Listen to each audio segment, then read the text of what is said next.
your car. It is hot. You've only been parked a short time and it's already 99 degrees in there.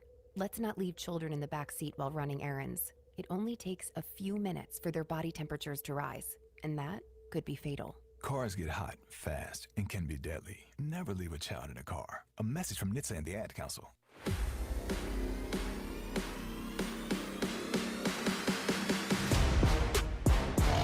Leading you up to first pitch, this is the Hub International On Deck Show. Time now to take a trip around the Southeastern Conference. Presented by Visit Baton Rouge, Louisiana's capital city.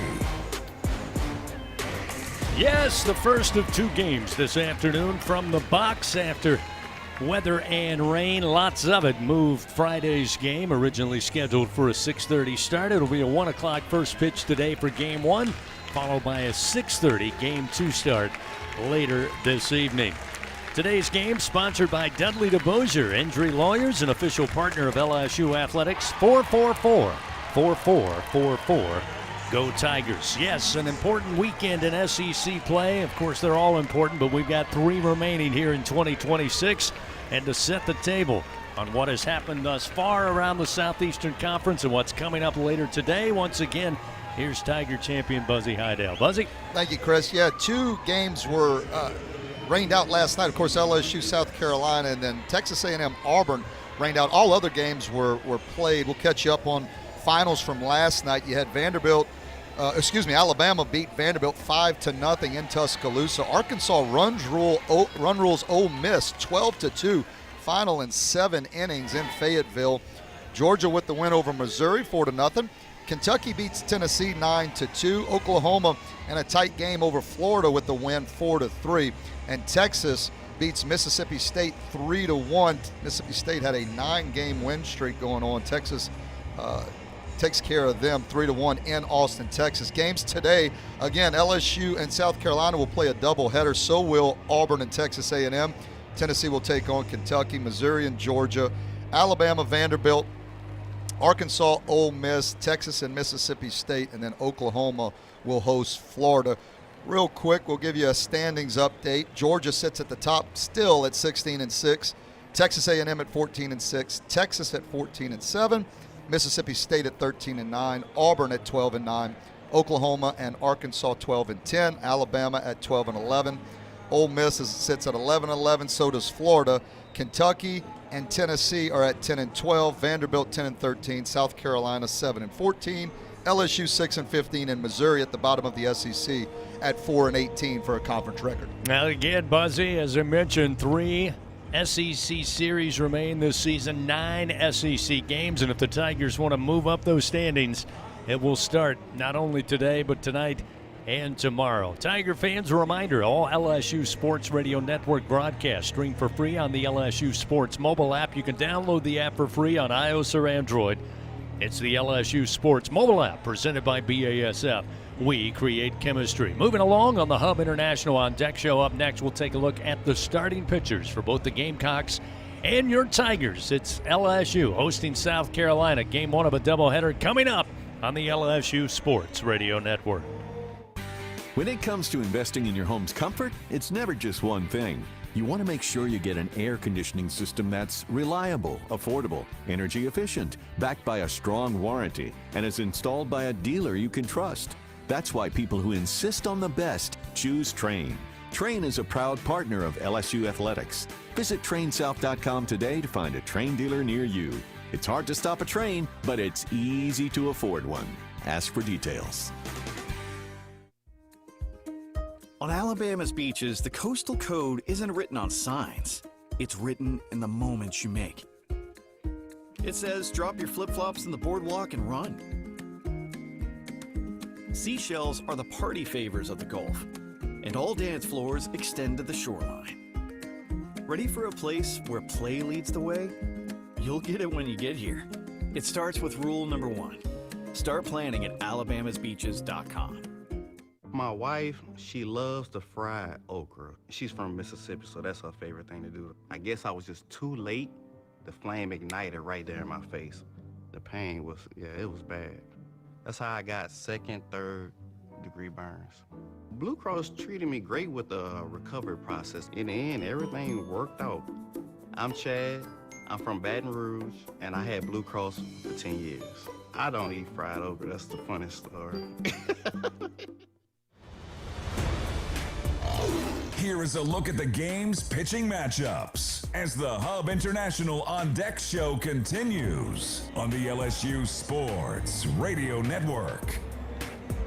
LSU Athletics would like to thank its corporate partners. That's Cox, McDonald's, FMOL Health, Our Lady of the Lake, Albertsons, Louisiana Blue, Coca-Cola, and Hancock Whitney.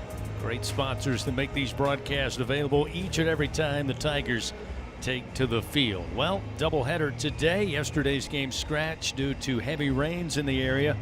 Mentioned Cason Evans scratched last week in Game 1 against Mississippi State with arm soreness. Again, all indications are he is in good spirits and health is coming around. They just had to start the pitching plan over, and that means a new task for William Schmidt. Buzzy Heidel, he's had to move from Game 3 starter to Game 2 starter. Now he's going to start the weekend in a very important SEC series. But tell us about the starting pitchers for the Gamecocks and Tigers and the matchup we can expect to see. Yeah, well, first you've got right-handed pitcher Amp Phillips for South Carolina, making his 12th start of the year. He has a 3.27 ERA, 55 innings. He's given up 27 walks and 63 strikeouts.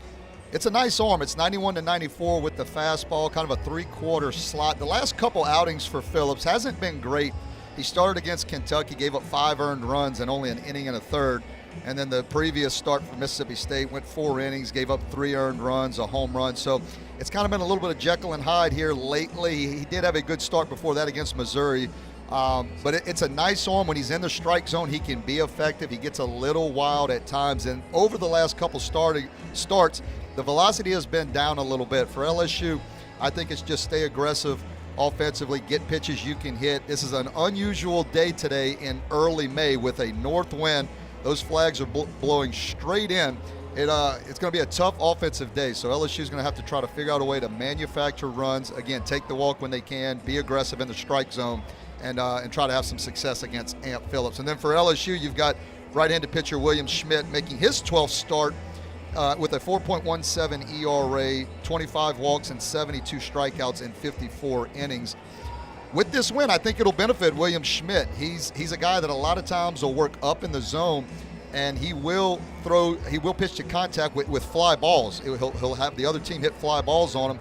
That will be a good thing today. Again, it won't be a ton of balls you wouldn't think threatening to leave the yard with a stiff wind coming in. But if Schmidt can stay ahead with the fastball, this South Carolina Gamecocks team will swing and miss. They do chase when they get to 2 strikes. With that good slider that Schmidt has, if he can get ahead and bury that slider, I think he can get some swings and misses. And then if you start fastball early in the count and they put a good swing on it, you hope that the wind will hold it up in the outfield. So Schmidt with the doubleheader is going to have to get semi-deep into this game, Chris. We know the struggles that LSU has had with their bullpen. If he can get to 6-7 innings, you'd love to see that.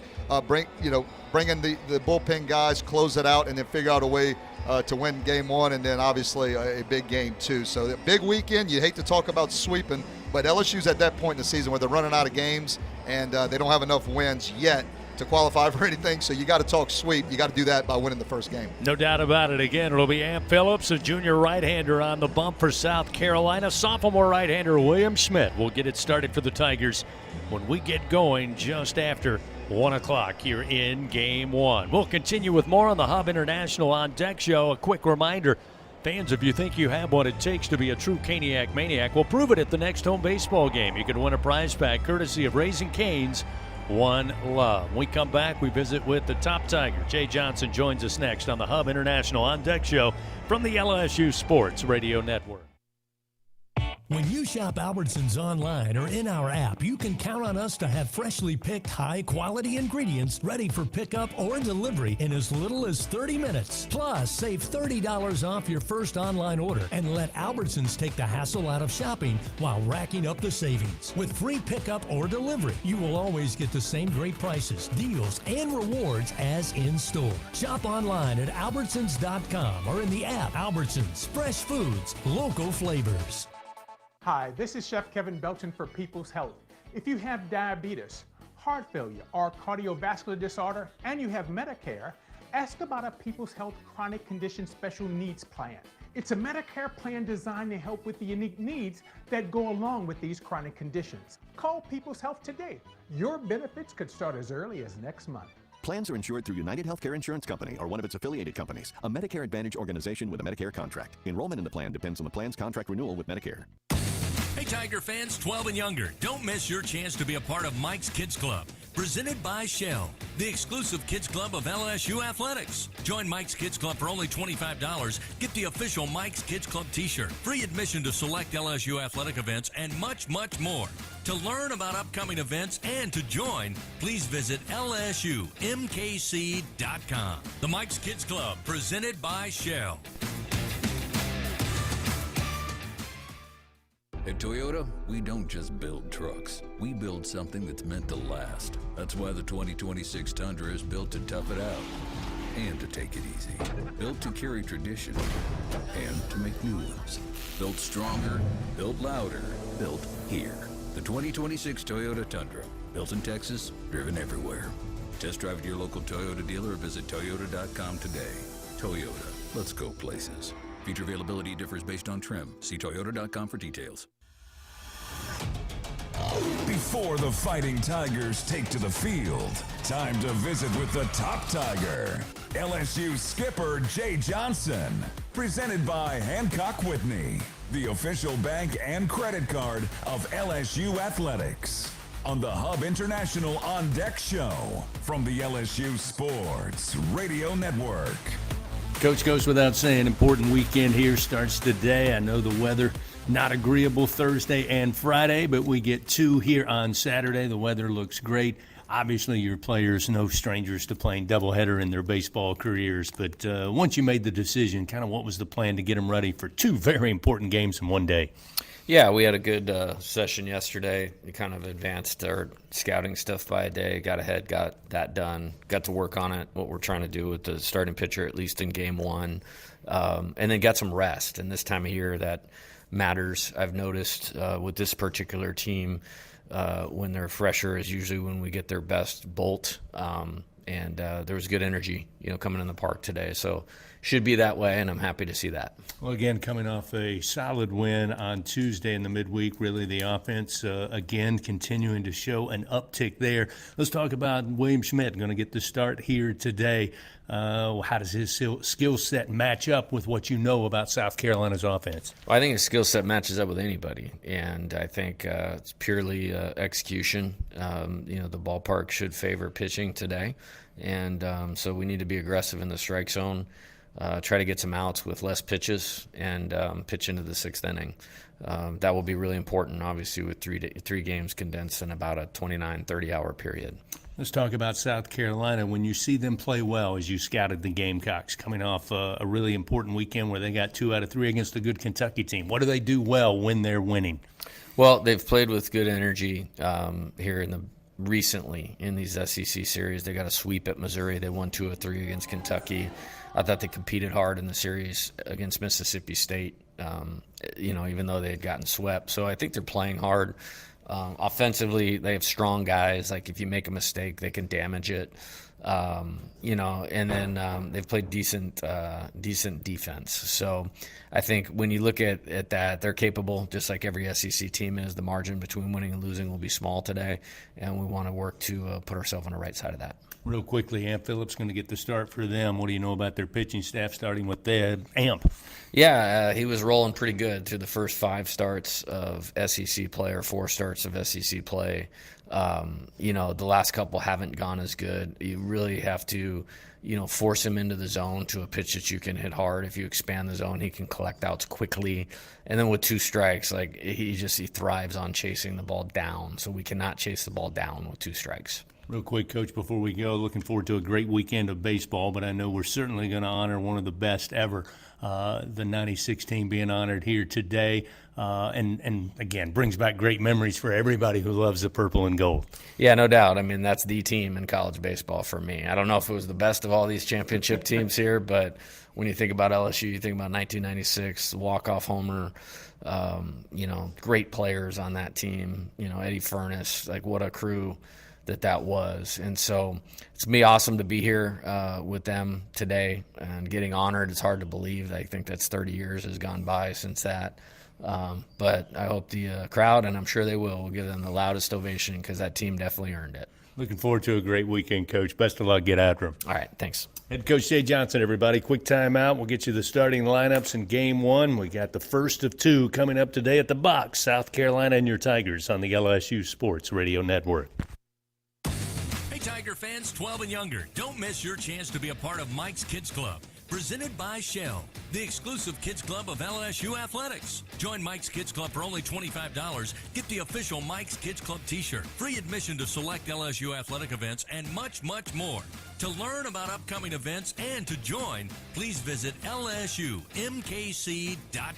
The Mike's Kids Club, presented by Shell. Squeeze every ounce of life out of every day. Memorize every sunset, every face you love, and climb every obstacle until you can't go higher. With Louisiana Blue, you're free to soar because you've got the compassion of the cross, the security of the shield, and the comfort of blue behind you. Live Louisiana. We've got you. Louisiana Blue. Louisiana True.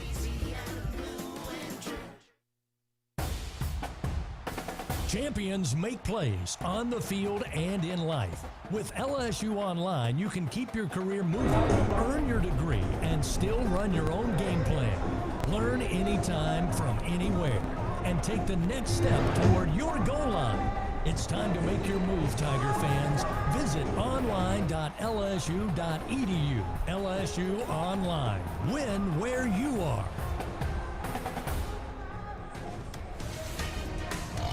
Wrapping up the Hub International On Deck show. We are just moments away from first pitch. Time now for the game's starting lineups. Presented by Cintas. Build a better workday when you partner with Cintas. Visit Cintas.com. Getting you ready for Game 1 of a doubleheader, Game 1 of a 3-game set here in Baton Rouge. LSU hosting the Gamecocks of South Carolina. This LSU baseball moment brought to you by ES&H, keeping South Louisiana safe, compliant, and strong with expert environmental and safety solutions. Let's take a look at the Cintas starting lineup. First for the visiting Gamecocks of South Carolina. Record of 22-24, 7-14 in SEC play. Will Craddock will lead it off, the first baseman, a freshman batting .270 in the order for the Gamecocks. It'll be Tyler Bach, a center fielder, batting second, a junior hitting .268. Talmadge LaCroix, the senior catcher, will bat third in the order, .293 average with 30 RBIs and 8 home runs on the year. Batting fourth in the cleanup spot in left field will be Ethan Lizama, a senior, batting .217. Dawson Harmon will be at third base for the Gamecocks, batting fifth. KJ Scobie, the shortstop, will bat sixth in the order. Patrick Evans at second base will bat seventh. Jake Randolph will be the DH for South Carolina. He'll bat eighth. And Luke Uhas will be in right field, batting ninth. Again, it'll be junior right-hander Amp Phillips on the mound for South Carolina. Now for your Fighting Tigers of LSU, 25-21 their overall record, 6-15 in SEC play. Mason Braun, the freshman atop the order, will play first base, batting .303. Omar Cerna Jr., another true freshman, behind the plate catching. He'll bat second in the order. Derek Curiel, the sophomore center fielder, will bat third. Cade Arambidi will be the DH today. He'll bat cleanup for the Tigers, 35 RBI and a team-leading 13 home runs now that Jake Brown is on the shelf. Stephen Milam at shortstop will bat fifth. Edward Yaman the fourth, another start in left field. This will be his seventh start of the season. The veteran junior will be batting 6th. Jack Ruckert, a true freshman, playing second base, will bat 7th. William Patrick, another true freshman, will be in right field batting 8th. And Tanner Reeves, the senior, will be at third base. He will round out the order for Coach Jay Johnson. Again, sophomore William Schmidt, the right-hander, a 4.17 ERA, 4-4 on the season, making his 12th start, trying to get the Tigers off to a wonderful start here in this 3-game set. That's a look at the Cintas starting lineup. That means first pitch is just around the corner. Fans have the right equipment to take on any job linked to the land. Just visit Sunshine, your hometown John Deere dealer in Louisiana, at sunequip.com. First pitch, game 1 of a 2-game set today, 3-game series overall, comes your way next. South Carolina and LSU on the LSU Sports Radio Network. At Hancock Whitney, we don't leave things to chance, including the Tigers season. That's why we ran thousands of our LSU Visa debit cards through every game day ritual around the Gulf South. Get your LSU Visa debit card and some good game day luck for the Tigers this year. Learn more at HancockWhitney.com/LSU. Gotta carry that purple and gold. Hancock Whitney, official bank of LSU Athletics. Hancock Whitney Bank, member FDIC. It's not easy to be a champion. It's built from every swing, pitch, and game. All season long. In the grind, the focus, and in the recovery. FMOL Health. Our Lady of the Lake experts provide best-in-class care for defending national champions, LSU baseball. On the field, I trust my team. For my healthcare, I trust the Lake. From championship athletes to everyday champions, trusted care starts here. Visit OLOLRMC.com/LSU. My name is Trina. I'm from New Orleans, and I've been with Blue Cross Blue Shield for almost a year. Last year, it was right after my husband and I got married. I was diagnosed with a heart condition. When I received the diagnosis, I was terrified. And it was just so reassuring to know that I was covered. Knowing that I could really swing those costs was a security like none other. It's empowering. It's very empowering. 17 SEC championships. One out, bottom of the ninth. Runner at first. 54 NCAA regional and super regional appearances. Shores comes set, the 0-1. 20 trips to Omaha and the College World Series. Ground ball towards Dickinson, flips it to Milan. 8 national titles.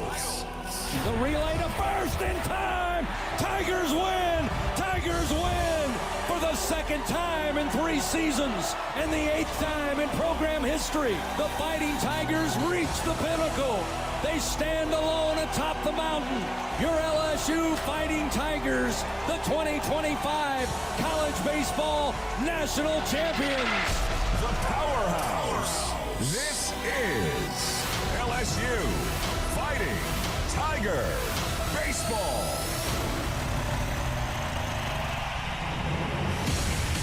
On the LSU Sports Radio Network.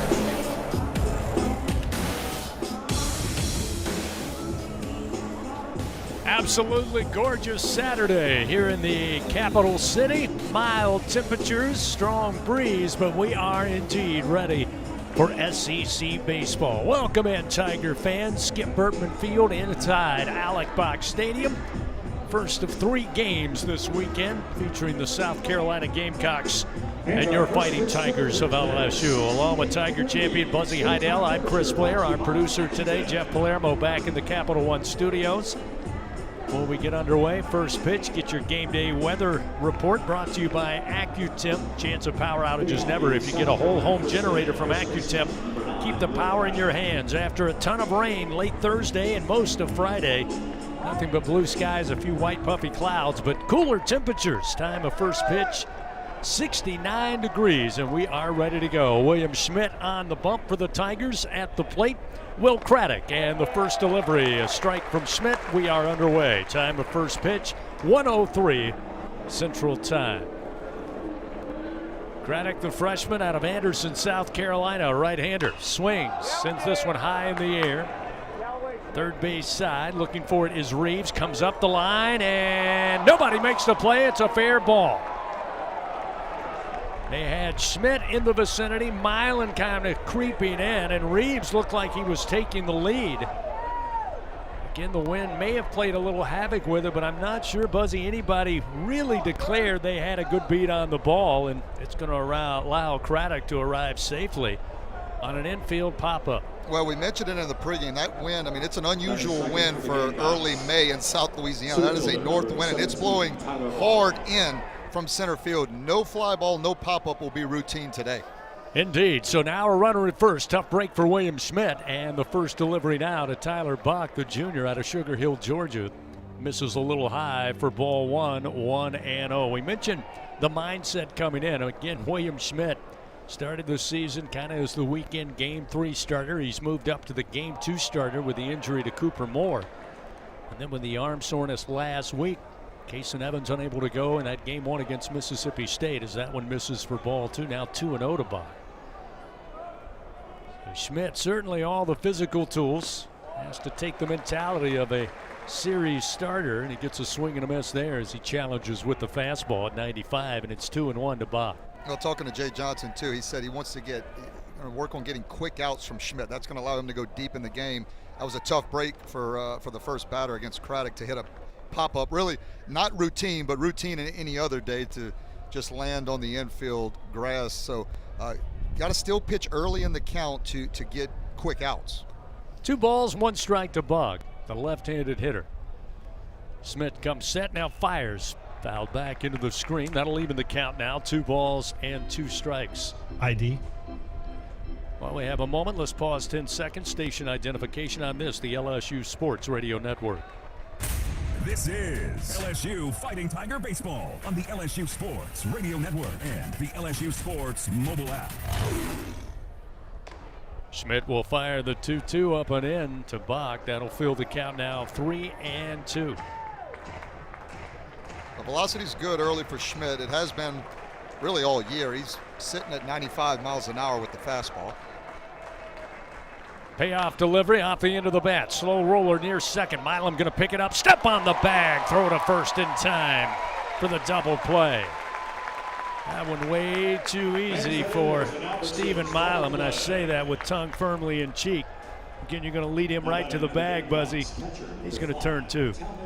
Yeah, arguably the best shortstop defensively in the SEC. As good a shortstop as I've seen at LSU defensively. And yeah, you hit it to him, you can count the outs. It's just how many it's going to be. In that case, it was 2 as a double play. So the Tigers shortstop helps out their starting pitcher. There's the overhand breaking ball, and it just misses to Talmadge LaCroix, a .293 hitter, 5th-year senior out of Belton, South Carolina. 30 RBI, 8 home runs on the years. This pitch rises high. 2 balls and no strikes to LaCroix. Yeah, day like today, it's important to pitch to contact. As we mentioned, Coach Jay Johnson said that. He wants William Schmidt to be aggressive in the strike zone early. 2-0 delivery. That one a strike at the knees. That'll make it 2-1.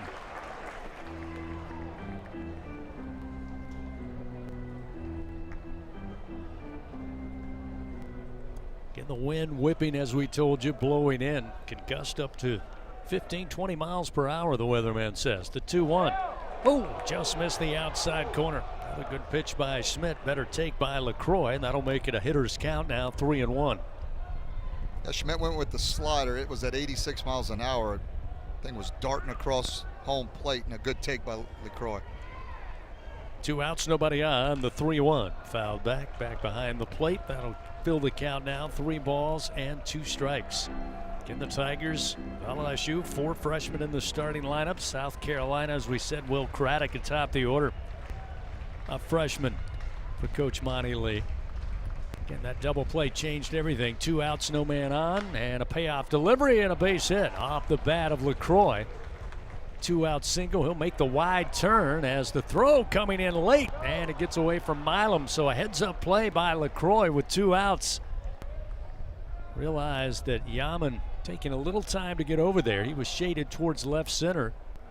Had to run a ways to get to it, and a heads-up play by LaCroix to go ahead and take 2 bags. Well, in a situation with 2 outs, a lot of time those corner infielders, your first baseman and your third baseman will play no double, so they'll shade that line, that first and third base line. Tanner Reeves at third was really on top of the third base line, and that ball was, if he's playing probably regular depth, can maybe make a play on it as it wasn't hit terribly hard.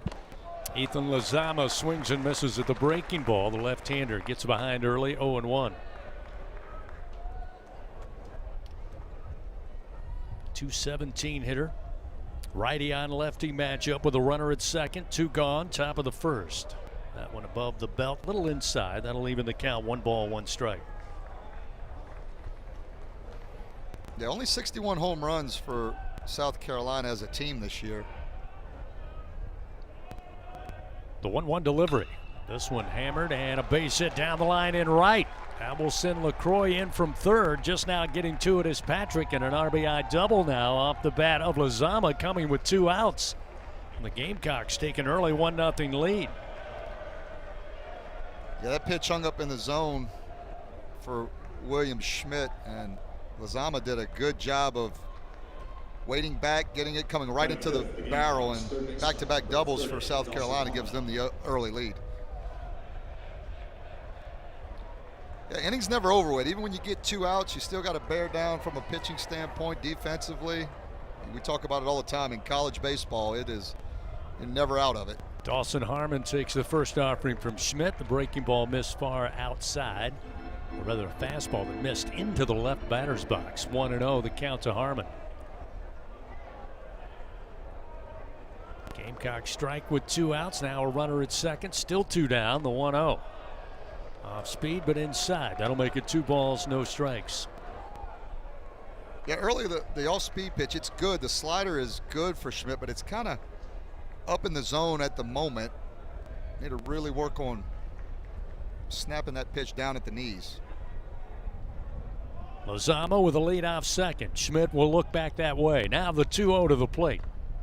Breaking ball does find the zone. That'll make it 2-1. Glad to have all of you join us on the LSU Sports Radio Network and on SEC Network Plus this Saturday, the first of 2. A 1-0 Carolina lead. Here's the 2-1. Big swing, but a bouncer foul down the third base line. That'll even the count 2-2.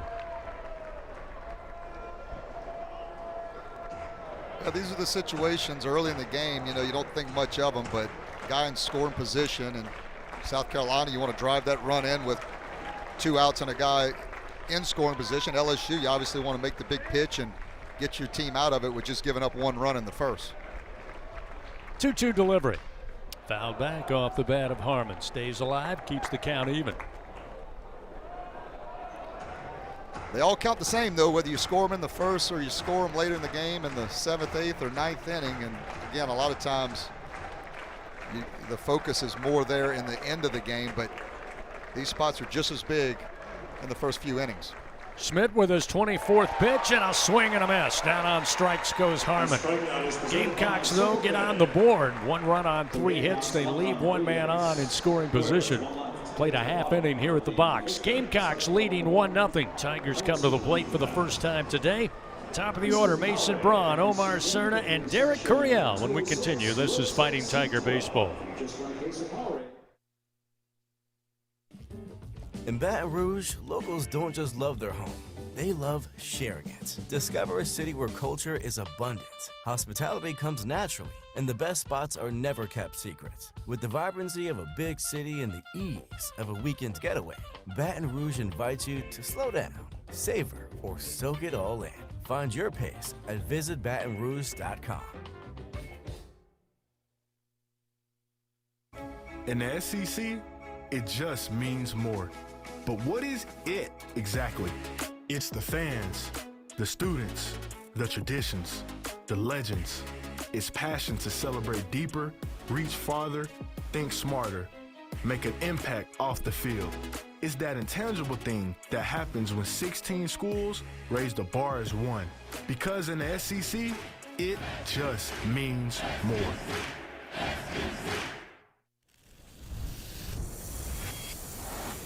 Half of the world's population depends on rice for 80% of their daily food needs. By 2050, population growth could increase rice demand by 30%. But as climate changes, rice output is decreasing. At LSU, we're using genetics, genomics, and AI to create new rice that yields more with less resources. we're not just feeding the hungry, we're growing a better future. The powerhouse of college baseball plays here. Your home for the Fighting Tigers. The LSU Sports Radio Network, powered by People's Health. LSU coming to the plate, down a run. South Carolina able to strike with 2 outs there in the top of the first inning. RBI double would get the Gamecocks on the board. 1 run on 3 hits. Mason Braun, the freshman first baseman out of South Bend, Indiana, will lead it off for the Tigers. Of course, Mason, one of the hottest hitters here of late, Buzzy. Go back to last weekend and the midweek. Mason batting 8 of 17. Getting just 2 home runs on the year, but the power certainly there. 16 runs batted in. Will be atop the order, looking to get a runner on. Here's the first delivery from Phillips, and Braun will send this one high and deep down the line. Foul and left to the parking lot, and it's 0-1. Well, yeah, and also Mason Braun in SEC games is LSU's leading hitter, hitting .348. So young freshman getting a lot of playing time here this year. That'll benefit LSU down the road. The 0-1 ground ball, and it gets by a sliding second baseman in Evans into right field. So Braun with a leadoff single gets the start Jay Johnson wants here in the bottom of the first inning. Bring another true freshman who also is near the top in hitting for the Tigers. In fact, second in the SEC with a .333 average, and Omar Cerna has been on fire of late. Went 8 of 14 to lead the Tigers last weekend in Starkville. Went 1 for 5 with a run scored in an RBI Tuesday night in the win over Southeastern Louisiana. So a nice 1-2 punch at the top of the order with a couple of true freshmen. Braun now will take his lead off of first. Cerna, the right-hander, stands in. Phillips delivers first pitch towards the alley, right center field. This ball getting down, and this one going to take a bounce on the track. Braun around second to hold him up at third. And Omar Cerna Jr., first pitch he sees, he likes. 8th double of the year for the freshman out of Houston. Tigers got it cooking early. Runner second and third, no outs, bottom of the first inning. Well, Cerna Jr. didn't give me time to talk about his 8-game hitting streak that he had coming into this game. Make it 9 games as he destroys that pitch to right center field. 106 miles an hour off the bat, and it traveled 362 feet. That was hit a long way to the opposite field. Big, strong freshman is Omar Cerna Jr. He continues to stay hot. Nice job by Coach Jordan down at third base. With nobody out, you don't want to run into the first out at home plate, especially with one of the best hitters in the SEC coming to the plate, and Derek Curiel. Yeah, he gave it a wow, gave it a look, and then eventually put up the stop sign. So now with runners second and third, we'll see Derek Curiel. Righty on lefty. Amp Phillips delivers, and the breaking ball catches the inside corner, and it's 0-1. Curiel last weekend against the Bulldogs in Starkville, 3 of 15 at the plate, 3 runs scored, did have a double. One of the rare weekends he came away without an RBI.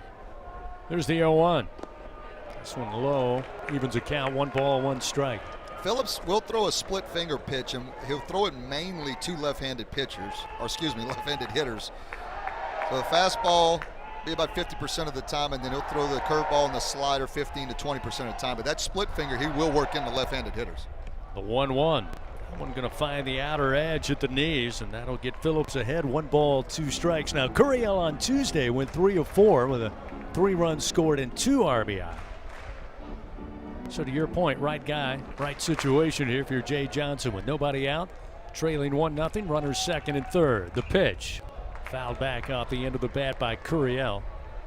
Keep it 1 ball and 2 strikes. Quick reminder, FMOL Health, Our Lady of the Lake, proud to be LSU's championship health partner. You can learn more at olrmc.com/LSU. Mason Braun single through the right side. Omar Cerna double to right center. And Curiel, sharply hit ground ball, going to be fielded at second base by Evans. His play is to first. He'll get Curiel, but coming in to score will be Mason Braun, and we're tied 1-1. So Curiel picks up the RBI, number 42 of the year. And with just 1 out, it brings Kate Arambidi to the plate with a runner at third and Omar Cerna. Yeah, that's the quality of bat you're looking for. That's what LSU's been missing a little bit this year, is when they get guys in scoring position, they a lot of times don't take advantage of it. Didn't need to get a big hit had a couple things go well for him for Curriell. Gets the guy over to third base and drives the run, and still another hit to the middle of the infield, scores a run. First pitch to Cade, missed inside from Phillips. 1 ball, no strikes. Aaron Beatty, third leading hitter in SEC play for the Tigers, batting .328. .312 overall average. The 1-0 on its way. This one going to be a base hit into right center field. Aaron Beatty will bring Cerna home. It's a 2-1 Tiger lead. Aaron Beatty with RBI number 36, just the way Jay Johnson, I'm sure, drew it up for the bottom of the first inning. Well, you love it. You give up a 1 spot in the top, and your offense comes back, and you know William Schmidt's sitting there smiling on the bench, just having his offense score 2 runs, put those 2 runs up after he gives up 1 run in the top of the first. That's what you're looking for. You know, defensively or from the pitching side of things, you want to get that shutdown inning, but offensively, if you can go right back out, put some pressure on that defense, that'll get the momentum back in LSU's dugout. Stephen Milam to the plate against the right-hander. Switch hitter will bat from the left side. And the first pitch again. Heavy dose of off-speed pitches early on from Amp Phillips, but he gets the strike and it's 0-1. Yeah, another nice job too by Aaron Beatty. Didn't need to get the base hit, just needed to drive something in the middle of the field. Did everything right, and the gods rewarded him with a base hit. The 0-1, a little low at the knees to Milam. That'll even it up. 1 ball, 1 strike. Stephen with a good weekend individually in Starkville. Batted .308 on the series. 4 for 13 with a couple of runs scored. Did add another home run, his 7th of the year. Aaron Beatty at first, just 1 out. Here's the 1-1. Off the end of the bat, trying to lay back, but it's foul down the left field line. 1 ball, 2 strikes. Fans MMR, the largest privately owned open shop electrical and instrumentation contractor in the nation. Proud partner of LSU Athletics. Got the 122 special running down the tracks just beyond the fence here at the box. The 1-2, and again lays back. Little roller down the third base line into left field. Stephen Milam will add the 4th Bingo Pass product base hit for the Tigers, all coming here in the bottom of the first. The inning continues. Now Buzzy, runners first and second, still just 1 out.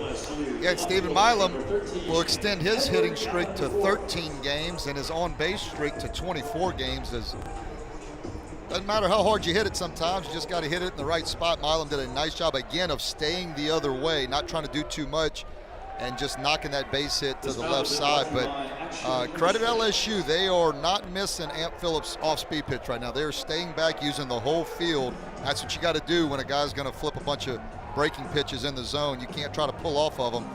You got to stay back through the middle, stay the other way. LSU's done a nice job of that. Pitching coach Terry Rooney now out to the mound, calling for timeout as the Gamecocks send personnel down to the bullpen and left. Get 4 hits all coming here in the bottom of the first inning, so obviously the Tigers seeing the ball well. Coach Rooney out there to check on Phillips. As we'll get set for Edward Yaman the 4th to step in. Yaman a pretty good weekend, certainly had a highlight in Starkville, inserted into the starting lineup with that injury to Chris Stanfield, able to get a 3-run homer on Saturday night in an absolute packed and bonkers Duty Noble Field. Put a hush over the crowd, at least for a few moments. That's hard to do up in Starkville. First pitch to Eddie. Up and in for ball 1. Off speed again from Phillips. 1 ball, no strikes. South Carolina does have a couple guys down in their bullpen, not playing catch at the moment, just starting to stretch around. Aaron Beatty at second, Milam at first. A 2-1 Tiger lead. The pitch, and Yaman sends it foul territory, first base side. Craddock coming over, using the glove to shield the sun, and eventually has room to make the play for out number 2. So Yaman retired. At the plate for the Tigers. We'll see Jack Ruckert had a couple of big moments as well. Called into action last weekend. Seth Dardar still unable to go after suffering an ankle injury a couple of weeks ago in a midweek game on a slide into second base. Ruckert, though, seeing that average up to 265. This will be his 35th plate appearance of the year. Runners first and second, 2 down. First pitch from Phillips. Fastball missed outside, 1-0. Yeah, it's just like anything, too. The more you get in there, the more at-bats you have, more pitches you see. He's going to get more and more comfortable. But I've been impressed with Jack Ruckert being inserted into the lineup, really putting good at-bats together over the last few weeks. The 1-0. That went in for a strike. Phillips now evens the count, 1 ball and 1 strike.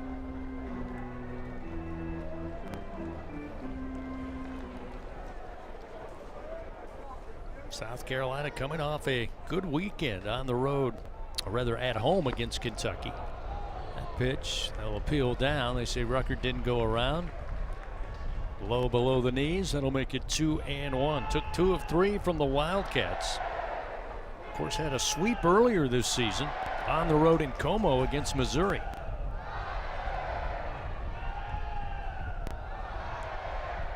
Two-1.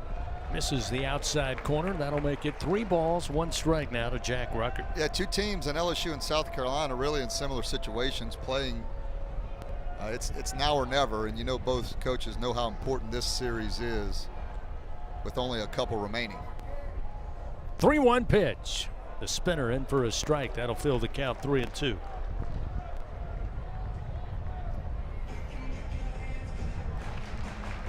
LSU 2 runs on 4 hits here in the bottom of the first inning. Got Aaron Beatty at second, Milam, nobody holding him on with a huge lead at first. Another spinner, but it misses outside, and Ruckert will draw a 2-out walk. That'll load the bases for LSU now. Bring William Patrick, another freshman, to the plate. William batting .200 on the year. Patrick, 6'2", 209-pound freshman out of Monroe, Louisiana, went to St. Frederick High School.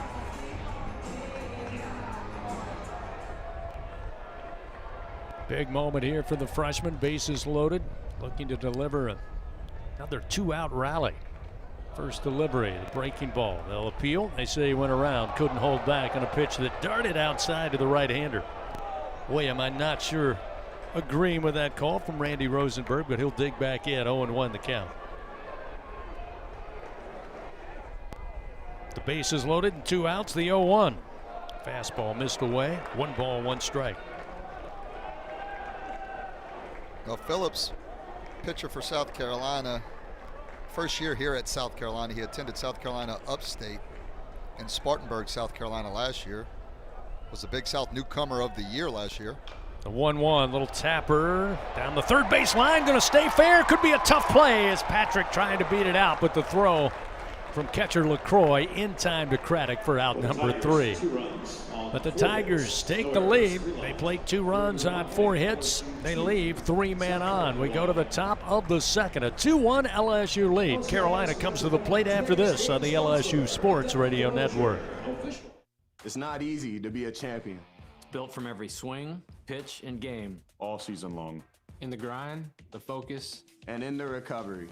FMOL Health. Our Lady of the Lake experts provide best-in-class care for defending national champions, LSU baseball. On the field, I trust my team. For my health care, I trust the lake. From championship athletes to everyday champions, trusted care starts here. Visit OLOLRMC.com/LSU. Score big with MMR. Join the team at the largest privately owned open shop electrical and instrumentation contractor in the nation, headquartered right here in Baton Rouge. MMR is committed to positioning each team member for success. Whether you're a student seeking an internship, just starting your career, or already a seasoned professional, MMR offers a variety of positions just for you. Get in the game at MMR, where your future is bright. Kick off your career at MMRGRP.com/careers. MMR, a proud partner of LSU Athletics. Louisiana runs on hard work, on the field and on the job. ES&H's mission is to continue to be a high-performance company that quickly, safely, and effectively responds to our customers' emergency needs. ES&H provides excellent service with quality and integrity that keeps our state ready for the next inning. ES&H, your partner for a safer, cleaner South Louisiana. This is LSU Fighting Tiger Baseball on the LSU Sports Radio Network, powered by People's Health. LSU leading 2-1 over South Carolina. Just finished a first inning of action. Top of the second. Carolina coming to the plate. KJ Scobie, the shortstop, to lead it off. William Schmidt, first delivery, a fastball, missing, ball one, 1-0. Scobie, the sophomore out of Lakeland, Florida, batting .267 from the right side, 8 homers, 28 runs batted in. 1-0, missing outside and down. It's now 2 balls, no strikes. Scobie only a sophomore, but got a lot of experience. Played in 56 games last year for South Carolina, so that was a team high. 2-0. That time the breaker catches the outside corner. That'll make it 2-1.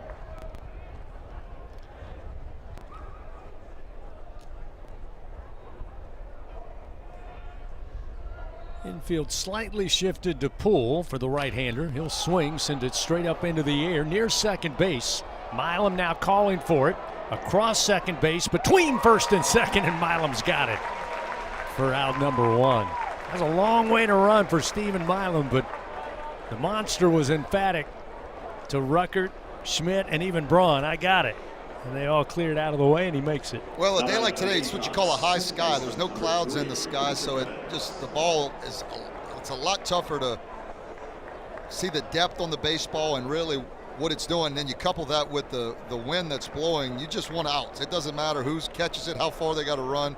Just put the ball in your glove. Milam did that. Patrick Evans stands in. First delivery just missed the outer edge. The fastball by William Schmidt. Thought he got that one. It's now 1-0. This will be the 30th pitch for the Tigers starter. Working quickly, the 1-0. That one does find the edge. 1 ball, 1 strike. Yeah, I'm never critical of guys with pop-ups because I know, back in the day in Little League and things like that, pop-ups were easy, right? It was the ground balls that gave you trouble. When you get to this level, man, when those balls go up as high as they do, it is really difficult to squeeze those things. Pitch missed outside, but they appeal down to first. They say Evans couldn't hold back, so he falls behind in the count, 1-2. 1 out, nobody on for the Gamecocks, trailing 2-1 to LSU. William Schmidt, the 1-2 pitch, and it just missed the outside corner. Good 1-2 pitch. Patrick Evans not willing to chase. That'll even the count, 2-2. Again, they've got Reeves playing behind the bag at third, near the line. Milam shifted over slightly to his left. Here's the 2-2, and a swing and a miss. Evans down on strikes. William Schmidt with his second punch out, 2 gone. Yeah, 2 quick outs for William Schmidt. A quick inning here would be big, as that pitch was starting in the middle of the plate, working on the outside part of the plate, and that's what you want with 2 strikes. That's where you want it located for sure for the young sophomore. Now we'll see Jake Randolph for the first time today. Swings at the first pitch. Lazy fly ball, foul territory. Mason Braun, the first baseman, over there to grab it for out number 3. So just what William Schmidt needed. Didn't get that quick inning. Gamecocks go 1-2-3 in the top of the second. LSU leading 2-1. They come to the plate in the bottom half of the second inning. It'll be Reeves, top of the order, Braun, and Cerna. When we come back, this is Fighting Tiger Baseball. Hey, Tiger fans 12 and younger, don't miss your chance to be a part of Mike's Kids Club. Presented by Shell, the exclusive kids club of LSU Athletics. Join Mike's Kids Club for only $25. Get the official Mike's Kids Club t-shirt, free admission to select LSU athletic events, and much, much more.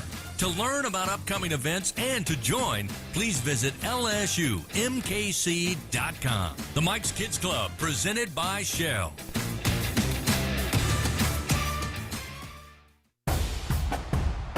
Every Tiger knows it's not just about where you are, it's about how you play the game. At LSU Online, we bring that same grit and greatness to your education. Whether you're watching from Baton Rouge or beyond, you can earn your degree on your time from anywhere. Flexible, online, built for Tiger Nation. Visit online.lsu.edu and win where you are. Get ready, Tiger fans! Venture Global is proud to partner with LSU Athletics, powering Louisiana and the world with clean, low-cost, reliable energy and fueling the future of our great state. As we cheer on the Tigers this season, we're also driving innovation, creating jobs, and supporting our local communities. Together, we're building a brighter, more sustainable tomorrow. Venture Global, proud partner of LSU Athletics, powering champions on and off the field.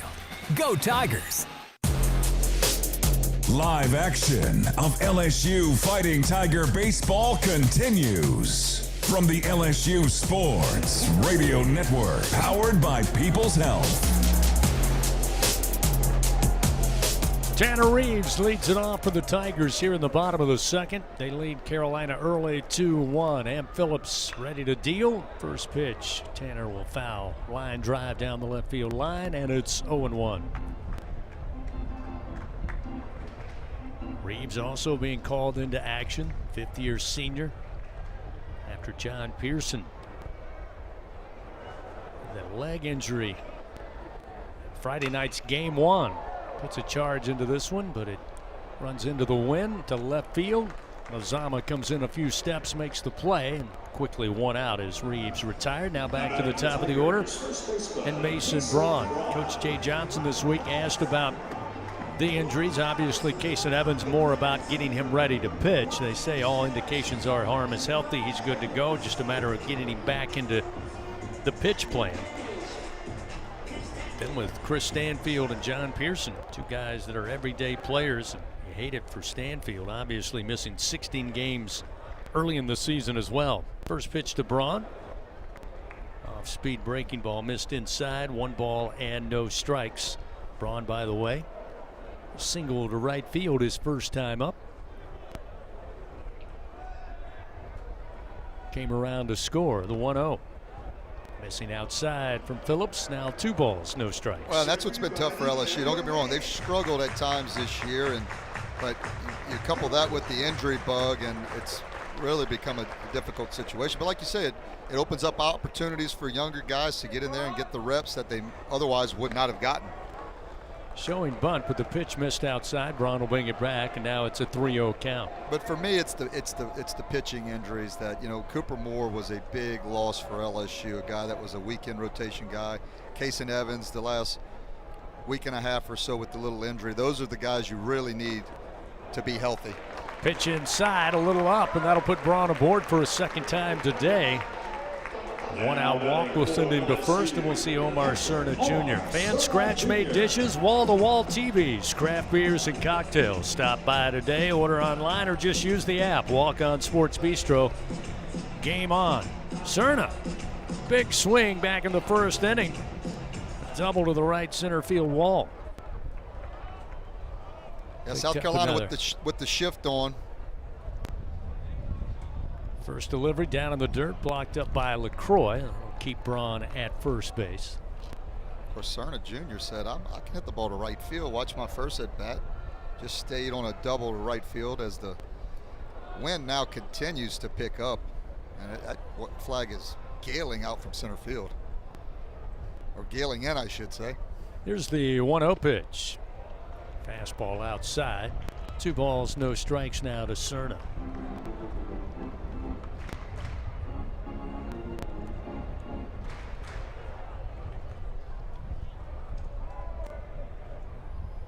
Braun with a short lead off of first. Phillips brings the 2-0 pitch. Inside corner called strike off speed. Cerna shaking his head, but it's now 2 balls and 1 strike. Well, Phillips has been curveball happy. He's kind of going to the off speed a lot in these first inning and a half. Cerna Jr. with a 2-0 count, looking dead red, and got the off speed pitch. It was a good take. I thought it was down in the zone. Probably a strike, but not a pitch you want to offer at with when you're ahead in the count. Phillips going to toss over, keep an eye on Braun, who's 1 for 2 in stolen bases on the year.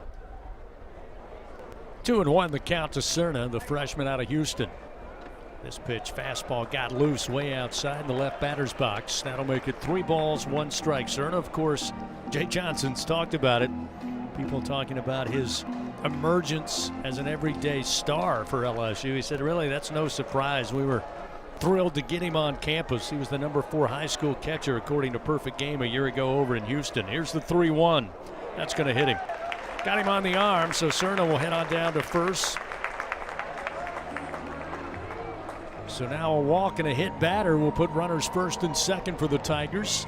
With 1 out, we'll see Derek Curiel. Yeah, you said it, Chris. I mean, it shouldn't surprise. It obviously doesn't surprise the coaching staff. I guess when you see a freshman look so polished, much like we did Derek Curiel last year, and many others. I mean, you can go down the list of all the great freshman years throughout the LSU program, but it's special to see guys come straight to high school and just get it done at an elite level in the SEC. Curiel, first pitch, swing, gets by the glove of Scobie, left of second base. They're going to send Braun in. He'll come in without a throw, and another RBI for Derek Curiel. That'll make it 3-1 Tigers. Another great piece of hitting from Curiel. Takes a pitch out over the plate and doesn't try to pull it, just hits a missile right back through the middle. I think Scobie may have been blocked a little bit by Braun at second base. Ball was hit 104 miles an hour, so it was absolutely blistered, but it was, and because it was hit so hard, I think that's why Scobie had trouble with trying to get the glove on it. It was a hit all the way, but possibly could have been made by Scobie. Kate Arambidi to the plate. This pitch inside gets away from LaCroix, and everybody for the Tigers will advance a base. Brings Cerny into third. Curiel down to second base, so now Arambidi, who had an RBI single back in that first inning, has two in scoring position with just one out and a 1-0 count. Yeah, and that'll get double barrel action down in the Gamecocks bullpen. Got a left-hander and a righty. The left-hander looks like number 35, Logan Prisco. Phillips 1-0 delivery. Swing and a miss. Fastball by Arambidi, slightly elevated, and it's 1-1. Yeah, not mad at that swing. He was 1-0, got a fastball. It was a little bit up in the zone, but Arambidi took his best swing at it. Another swing and a miss. This time the fastball on the outer portion, about belt high.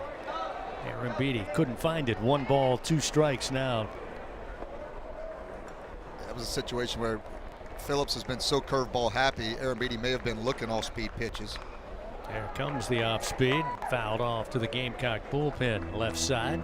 Still keeps the count. 1 ball, 2 strikes. Blue Cross and Blue Shield of Louisiana, proud to be the official health insurance of LSU Athletics. Remember, Louisiana Blue. Live Louisiana, we've got you. Runners down at second and third with just 1 out. A 3-1 Tiger lead here in the bottom of the second. Phillips, the 1-2. And an off-speed swing and a miss. Arambidi down on strikes, retired for the first time today.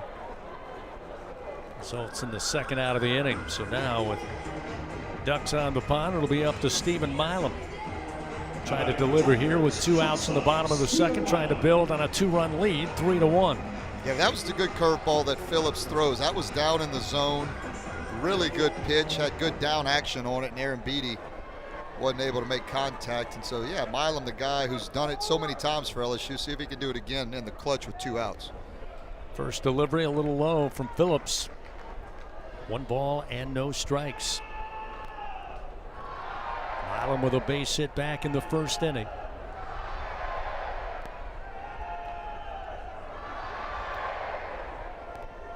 Carolina right-hander Amp Phillips set to deliver his 44th pitch. Here's the 1-0.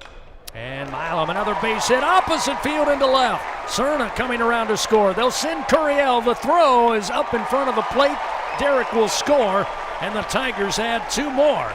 Stephen Milam back-to-back singles, this time with 2 ribby. LSU now leading 5-1. Yeah, love watching Milam go backside, hits it through that 6-hole, and the windmill from Coach Jordan at third base has everyone running. Great piece of 2-out hitting. I was a little surprised. I thought South Carolina, maybe they'd pitch Milam a little more careful with Yaman on deck. You know what Milam can do, and with a base open, I thought maybe they wouldn't give Milam a ton to hit, but they did, and Milam made him pay. Phillips going to toss over to first. Milam steps back on the bag. He's 2 for 5 in stolen bases this year. Yaman, who fouled out to the first baseman Craddock his first time up. Phillips checks the runner, now the pitch, and a swing and a miss on a fastball by Yaman. It's 0-1.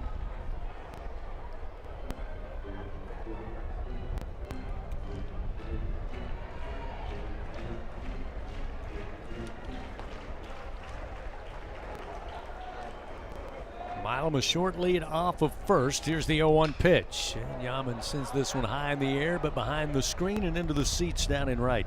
Out of play, and it's 0-2. Yaman, the ultimate team guy, according to Jay Johnson.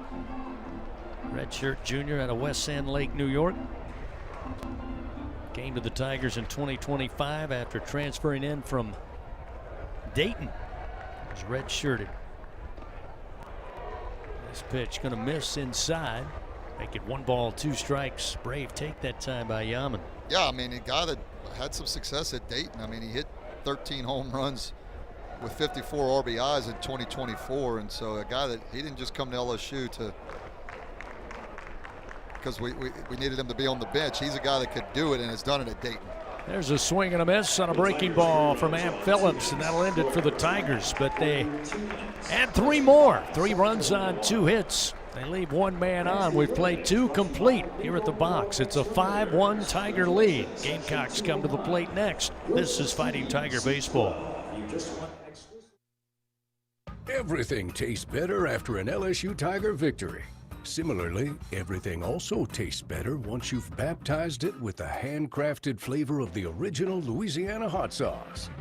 So just imagine how truly tasty something would taste if it was doused in the original Louisiana hot sauce after an LSU Tiger victory. That's Louisiana hot. Buy you some. What a matchup we've got, folks. Just nonstop action. The energy is electric and the fans are all in. An intense game like this calls for a Coca-Cola. Ah, crisp and refreshing. That's a game changer. Yeah, that taste scores every time. And just like that, they're back at it. Passionate fans and an ice-cold Coca-Cola. Now that's a winning combo. No matter the team, no matter the sport, everyone knows fan work is thirsty work. Enjoy a Coca-Cola. My wife, she loves the fried okra. She's from Mississippi, so that's her favorite thing to do. I guess I was just too late. The flame ignited right there in my face. The pain was, it was bad. That's how I got 2nd, 3rd degree burns. Blue Cross treated me great with the recovery process. In the end, everything worked out. I'm Chad. I'm from Baton Rouge, and I had Blue Cross for 10 years. I don't eat fried okra. That's the funniest story. We head to the top of the 3rd inning of LSU Fighting Tiger Baseball. Presented by Bengal Pest Products. Guaranteed overnight extermination with Bengal. LSU leading South Carolina 5-1. A lot of baseball left here in game 1 of a doubleheader, game 1 of a 3-game set. We hit the top of the 3rd inning. Bottom of the order for the Gamecocks, right fielder Luke Uhas. Got some Louisiana ties. In fact, the young man out of Moss Bluff, Louisiana, had 3 seasons with the Raging Cajuns at ULL. First delivery from Schmidt inside, backs him up, and it's 1-0. In fact, last year, Uhas .320, had 11 doubles, 2 triples, 6 home runs, 26 RBI for the Cajuns a year ago. As this pitch again missed outside, not by much with a fastball. It's now 2-0. Schmidt falls behind. So you got to believe Uhas knows where all the good crawfish spots are here. Yeah, I know one out here to our left in the parking lot. May be able to sneak out there between games. Fastball for a strike from Schmidt will make it 2-1 now. Well, let's just make sure Uhas doesn't smell it either and make his way over there with some of the South Carolina boys. 2-1 delivery. Hit in the air, but out of play left side. That'll even the count now. 2 balls and 2 strikes.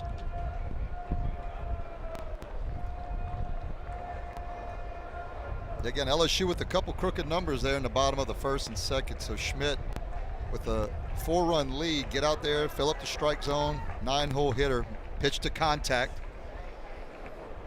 2-2, foul tip, but held on to by Cerna. Down on strikes, Uhas, and 1 away. William Schmidt battled back quickly, and that one picks up the strikeout, his 3rd of the afternoon.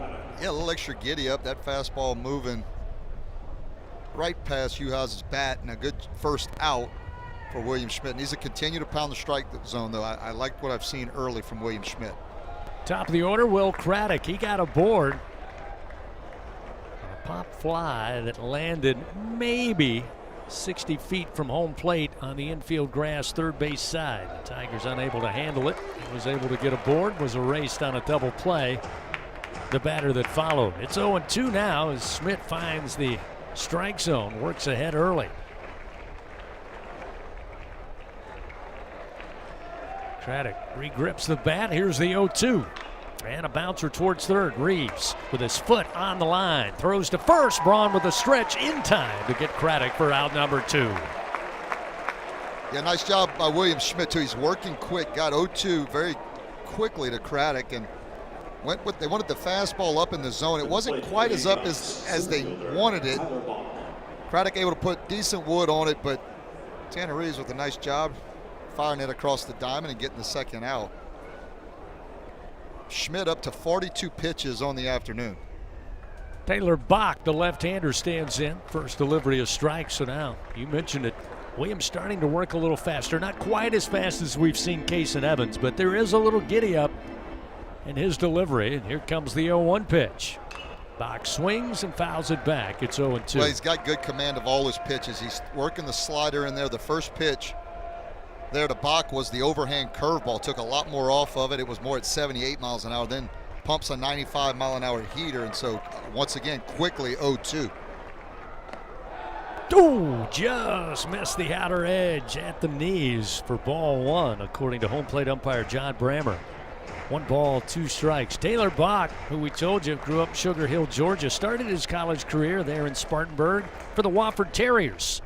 In fact, was a teammate for 1 season for LSU reliever Zach Cowan in 2024. He was a Southern Conference all-freshman selection was Bach, as that one evens the count now. 2 balls, 2 strikes. 2 outs, nobody on for the Gamecocks, trailing 5-1. Schmidt fires. Bach sends it high in the air. Could be playable near the dugout, but giving it a look is Cerna. And it will catch the overhang out of play. Keep the count 2 balls and 2 strikes. Yeah, anything up in the air at home plate, really, and further back in foul territory is going to continue to work towards the big overhang of Alex Bach Stadium. So you can't, those are going to be tough to stay in play if it starts up right above the catcher's head. Bach, in fact, on that Wofford team that saw the Tigers in that Chapel Hill Regional in 2024. 2-2 delivery. Breaking ball sent foul down the line and left. That'll keep it 2 balls, 2 strikes to Taylor Bach. Toyota summer starts here. Sales event fans coming up. Start your summer right in an exciting new Toyota. Visit your local Toyota dealer at Toyota.com today. They'll shift the infield 3 right of second base. 2-2 pitch. He goes to the fastball, but it's low and inside from Schmidt. That'll fill the count 3-2.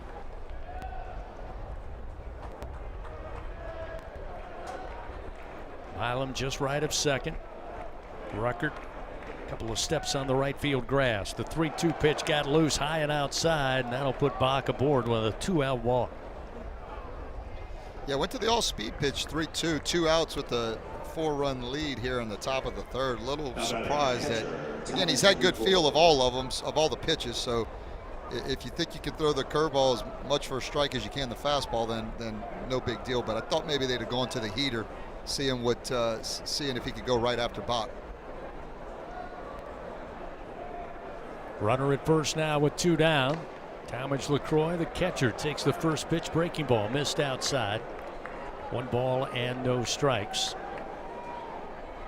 LaCroix with a double back in the first inning. 7th of the season.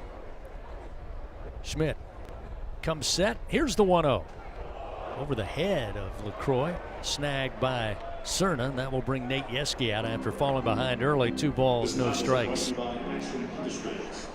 So the Tiger pitching coach going to check on William Schmidt. Again, the only thing right now, as you said, having command of all his pitches. At times working quickly, really getting into a rhythm. But that pitch count's got to be a concern at this point. Yeah, and a little these last few pitches, the last pitch to Bach and the first couple pitches here to LaCroix, he kind of, those off-speed pitches kind of fluttered on him, stayed up in the zone and didn't have any bite. So just more of a, hey, remember, out in front the nose, just a few little pointers from Coach Yeske to Schmidt, slow it down a little bit, and hey, you got the first 2 outs very quickly. Let's not lose focus, and let's get right back in the strike zone and get this offense back at the plate. So now Coach Yeske back towards the LSU dugout. With 2 outs, the Gamecocks have a runner aboard. They trail LSU 5-1. LaCroix, no doubt a dangerous hitter, especially after falling behind. 2 balls, no strikes.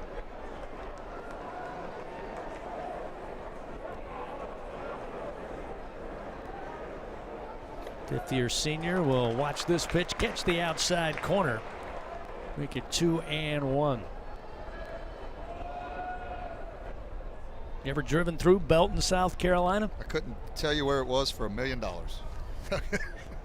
I could try, I could guess a lot, but.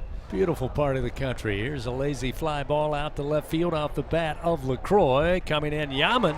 Again, last step, and he makes the play for out number 3. So the Gamecocks finished in the top of the 3rd. No runs, no hits, but 1 man left on. When we played 2.5, it's a 5-1 LSU lead. Tigers coming to the plate in the bottom of the 3rd. When we continue, this is Fighting Tiger Baseball. Everything tastes better after an LSU Tiger victory. Similarly, everything also tastes better once you've baptized it with the handcrafted flavor of the original Louisiana hot sauce. So just imagine how truly tasty something would taste if it was doused in the original Louisiana hot sauce after an LSU Tiger victory. That's Louisiana hot. Buy you some. In the SEC, it just means more. But what is it exactly? It's the fans, the students, the traditions, the legends. It's passion to celebrate deeper, reach farther, think smarter, make an impact off the field. It's that intangible thing that happens when 16 schools raise the bar as one. Because in the SEC, it just means more. Mom's early Alzheimer's diagnosis was hard to take. And when I left the oven on, we decided together that it was time to see a doctor and make a plan. Early detection gave us more time to seek out information and support as a family. If you or your family are noticing changes, it could be Alzheimer's. Talk about seeing a doctor together. For more information, visit alz.org/time to talk. A message from the Alzheimer's Association and the Ad Council.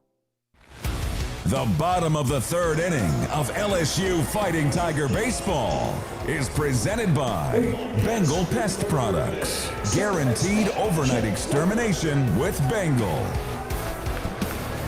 5-1, LSU leading South Carolina. Here in game 1 of a doubleheader on Saturday. Jack Ruckert will lead it off for the Tigers. Ruckert aboard on a walk back in the 1st inning.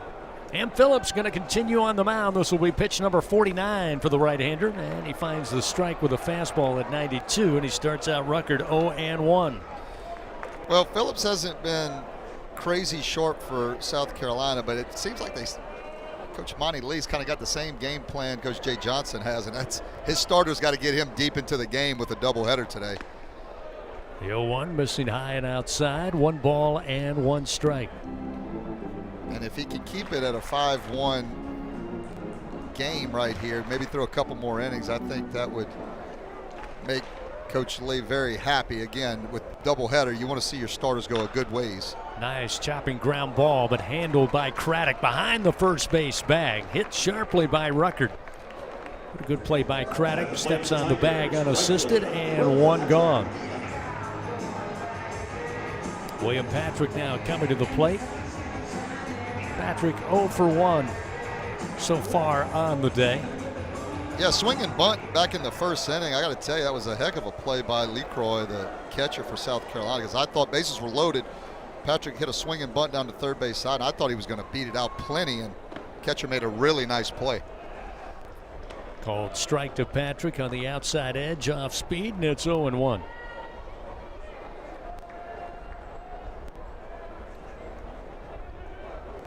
Phillips, the wind, and the 0-1 pitch. Absolutely blasted, base hit into left field. Patrick picks up his 5th hit as a Tiger. And a 1-out single gets a runner aboard for LSU here in the bottom of the 3rd inning. That'll get Tanner Reeves to the plate. Well, William Patrick takes a fastball 93 miles an hour and hits it 106 miles an hour back, pulls it through the 6 hole, and again, another freshman Down at the bottom of LSU's lineup that is producing, getting on base for Tanner Reeves, who's got power. Quick turn and throw over to first to check on Patrick, who has great speed. He's 1 for 2 in stolen bases so far this year. Reeves started his career at Blinn College, played 2 seasons there.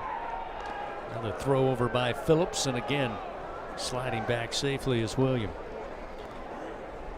Well, that's the power I was talking about, Chris. How about at Blinn College in 2 years, he had a combined 28 home runs. So a guy that can, the power hasn't really translated to LSU, but we know it's in there. Pitch in for a strike. A breaking ball. Phillips gets the spinner in there, and it's 0-1. Yeah, Reeves in his 2 years at Blinn College had a .398 cumulative average. .490 on-base percentage in those 2 seasons. Last year had 19 starts at third base for the Tigers. As another throw over to keep an eye on Patrick. Yeah, he's a guy that you get the feeling if he stayed in the lineup all year, would probably figure out a way to just get the job done. But here at LSU, you gotta get in there and get it done right away. Unfortunately, Phillips finds the outside corner there. Now Reeves behind in the count, 0-2. But he's been a nice role player again last year, had some success, and he's getting his opportunity now with John Pearson out, a big spot here late in the season. The 0-2 delivery, ground ball towards the third baseman. Harmon going to throw to Scobie, and the relay to first in time for the double play. So the Gamecocks turn to get out of it here in the bottom of the third inning. LSU no runs, 1 hit, but they leave nobody on. We played 3 complete from the box. It's a 5-1 Tiger lead. Carolina coming to the plate in the top of the 4th. This is Fighting Tiger baseball. Something new is happening at Cox.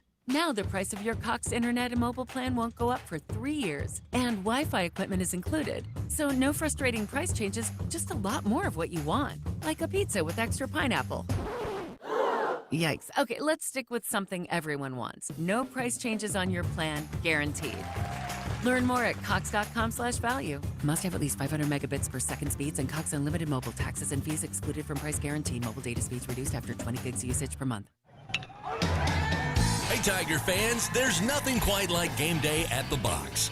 To add to the excitement at the ballpark, enjoy our all-beef 44 Farms Tiger Dogs. The finest dogs in the land because they are made of all-natural Angus beef.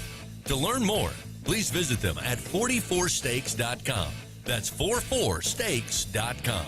44 Farms, proud partner of LSU Athletics. Ready, set, dash. Get ready, Louisiana, for your chance to experience the most thrilling 90 seconds of your life. Play the Ultimate Dash Scratch-Off from the lottery. You could win up to $100,000 instantly. Enter the second chance drawing for a chance to win an Ultimate Dash shopping spree and up to $500,000. Visit LouisianaLottery.com for more details. And pick up Ultimate Dash, the new fast play game. Win up to $25,000. Must be at least 21 to purchase.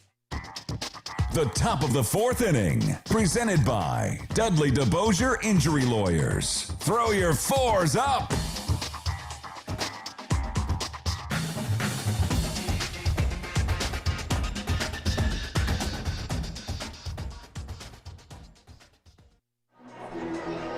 We head now to the top of the 4th inning. LSU leading 5-1.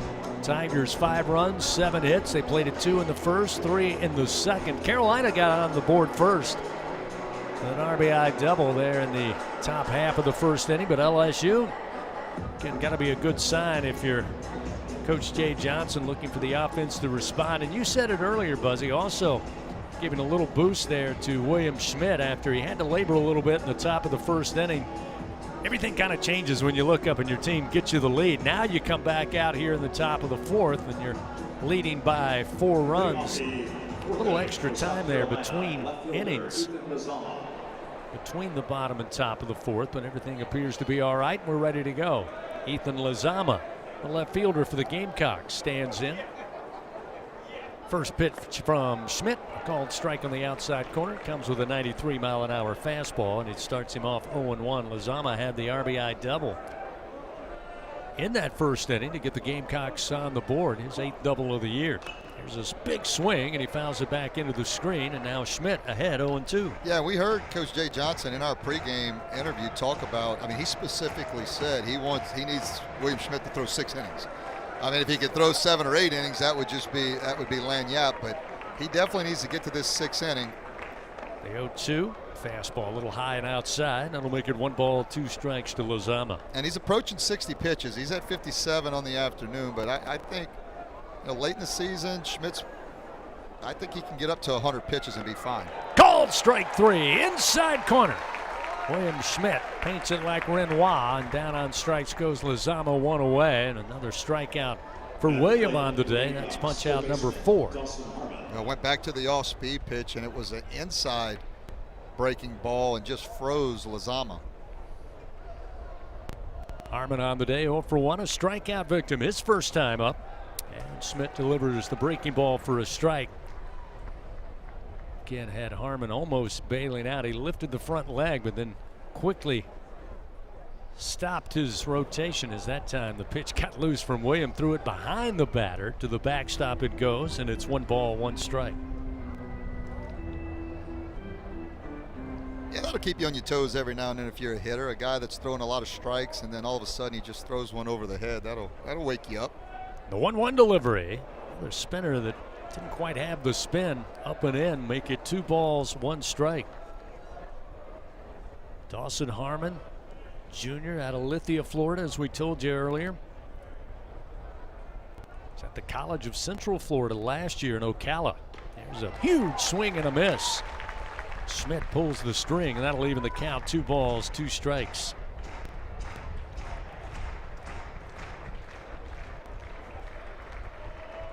One out, nobody on for the Gamecocks. The 2-2, another big swing, but it comes up empty. A strikeout for William Schmidt, giving 5 on the day. At the plate for the Gamecocks. Yeah, if he can continue to keep that off-speed pitch and the outside part of the plate, he's going to have this South Carolina Gamecock team who's known for swinging and missing. I mean, that's a little bit their Achilles heel, and when they're struggling at the plate, they'll go out and chase, and they've got to be able to lay off that slider to have any success. Breaking ball missed a little high above the letters as it broke across the plate to Scobie, who stands in. Shortstop out of Lakeland, Florida, and a 1-0 count. The 1-0, inside corner. 1 ball, 1 strike now to Scobie.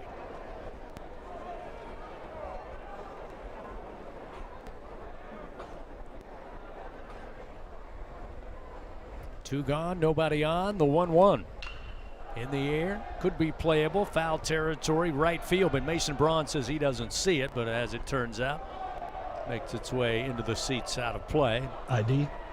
While we have a moment, let's pause 10 seconds. Station identification. This is Fighting Tiger Baseball on the LSU Sports Radio Network. This is LSU Fighting Tiger Baseball on the LSU Sports Radio Network and the LSU Sports mobile app. Pitch up and in. That'll even the count, 2-2.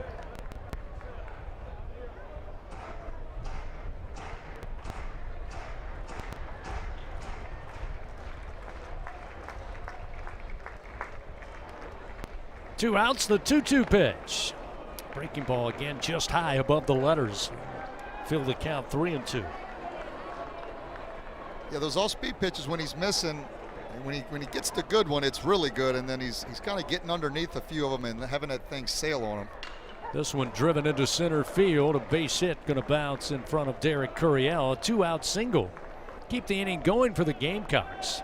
Yeah, Scobie, a nice player for South Carolina, and that was really a better piece of hitting that we've seen from South Carolina up to this point. Took a off-speed pitch slider that was working away and just drove it right back up the middle at 101 miles an hour for a single.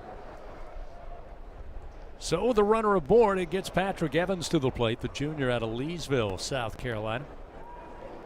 Right-hander. First, William going to toss and keep an eye on the runner at first base. Evans 0 for 1, a strikeout victim to William Schmidt last time in the second inning.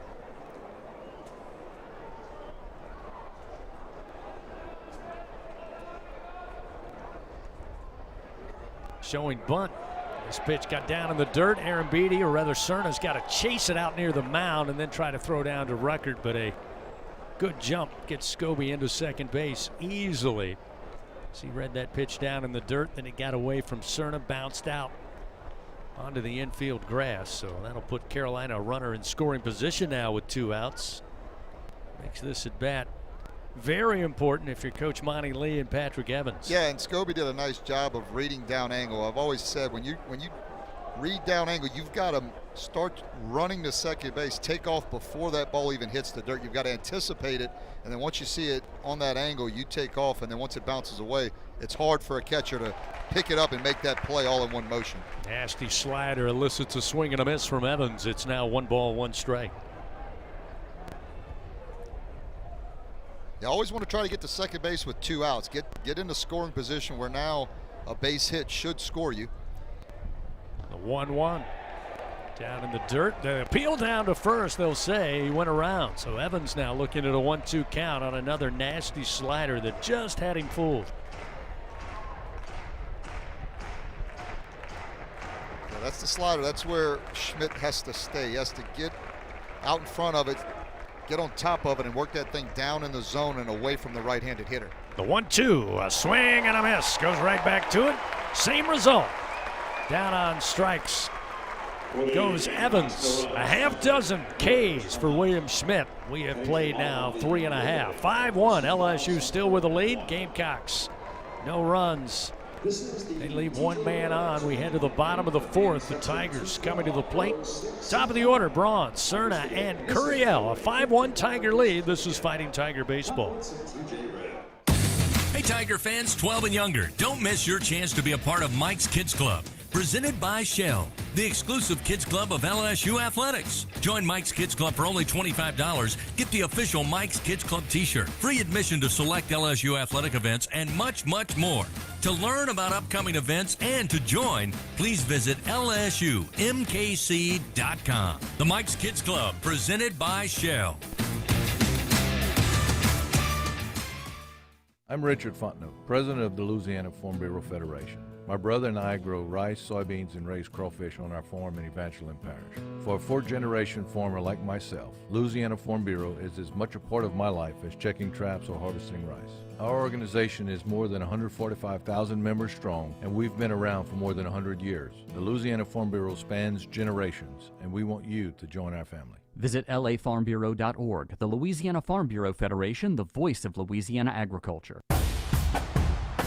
Champions make plays on the field and in life. With LSU Online, you can keep your career moving, earn your degree, and still run your own game plan. Learn anytime from anywhere and take the next step toward your goal line.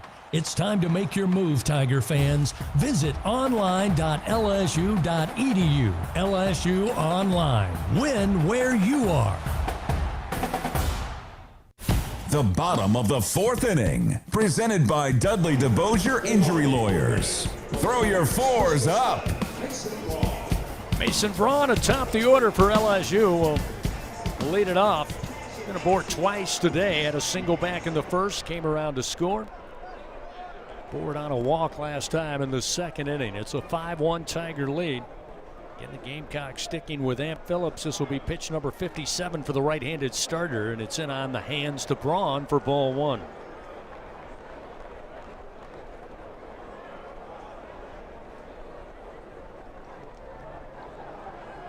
Again, they'll adjust the infield slightly, kind of shift everybody to the right across the diamond. The left-handed hitter. I'll say this one caught the outside corner. Evens a count, 1 ball, 1 strike.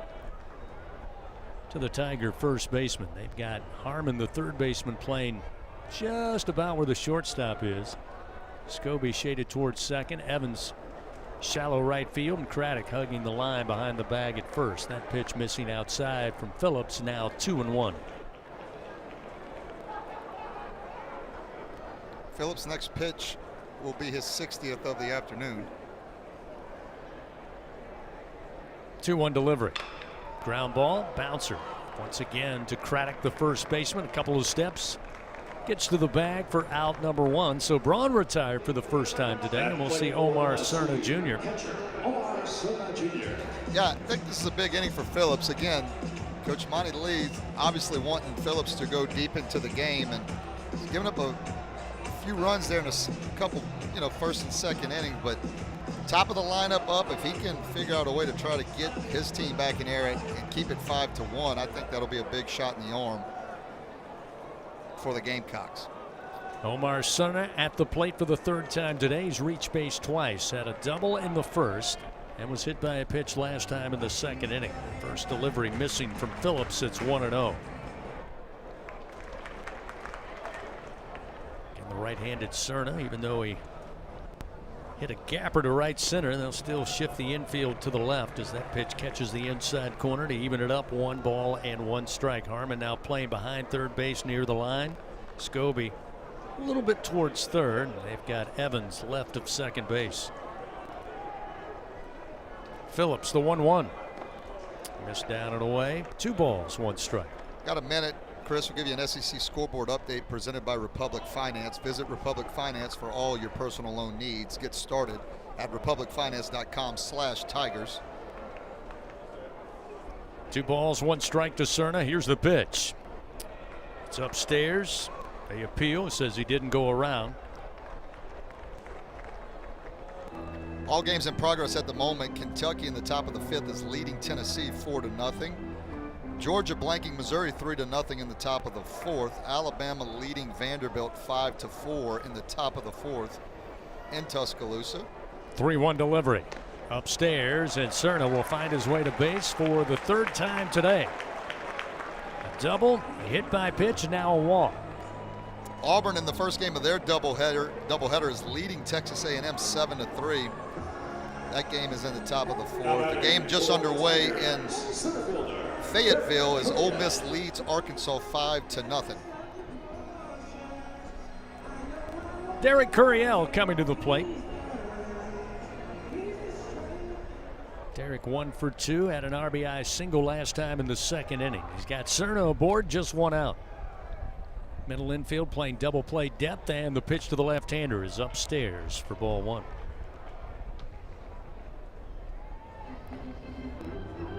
Action down in South Carolina's bullpen. Right-handed pitcher just started to play catch. Get you a name and a number here shortly.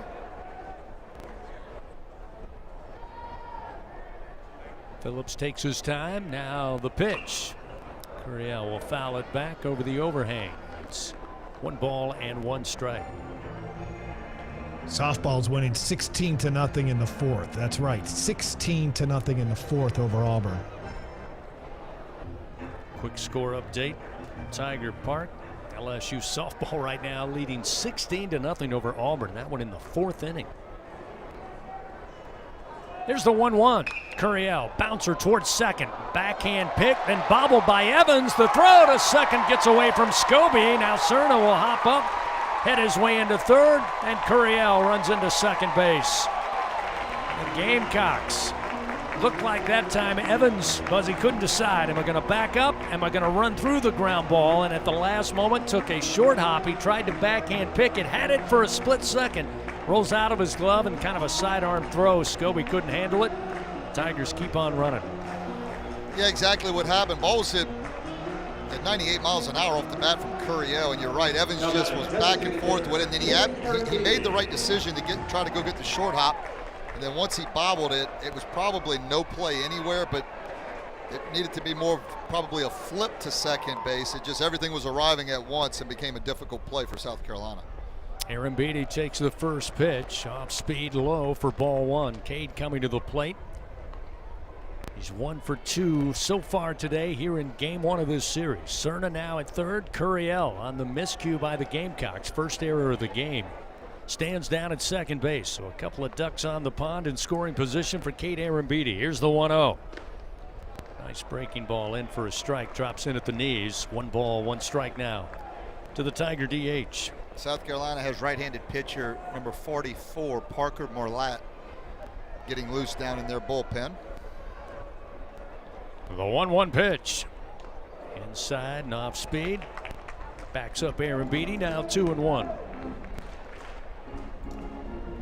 Let's see if LSU can take advantage of a miscue from South Carolina. Runners in scoring position for LSU. 2-1 pitch.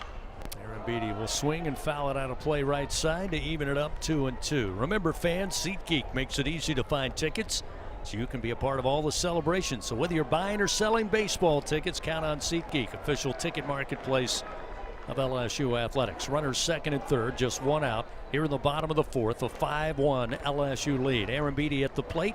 Here's the 2-2 pitch. And again, sent foul over the first base dugout, out of play. Count holds, 2 balls, 2 strikes. Coming up prior to game 2 today, big opportunity for Tiger fans to celebrate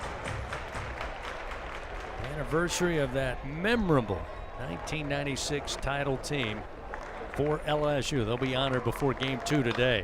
Here's a just reach out, touch somebody swing by Aaron Beatty to the shortstop Scobie, and then we'll get Curiel in a rundown, but coming in to score is Cerna. So they'll get the second out as eventually the Gamecocks tag Curiel out between second and third. Cerna running on contact, no chance to make the play there. That was just kind of a 3-quarter swing by Aaron Beatty, just kind of got it out there. Scobie comes in, immediately wanted to get Curiel through to third. They eventually start the rundown. Yeah, and that's all you have to do. That's veteran play by Aaron Beatty to just make contact to the middle of the infield with them back, score the run. Now Curiel, when that ball's in front of you, you've got to freeze. I mean, they still got the run in, but you'd like to have a guy at second base in scoring position with 2 outs than a guy at first base with 2 outs. Milam, first pitch, swung on, lifted in the air to center field. Taylor Bach coming over to his right and left center and makes the play for out number 3. But the Tigers do add a run. Now lead 6-1.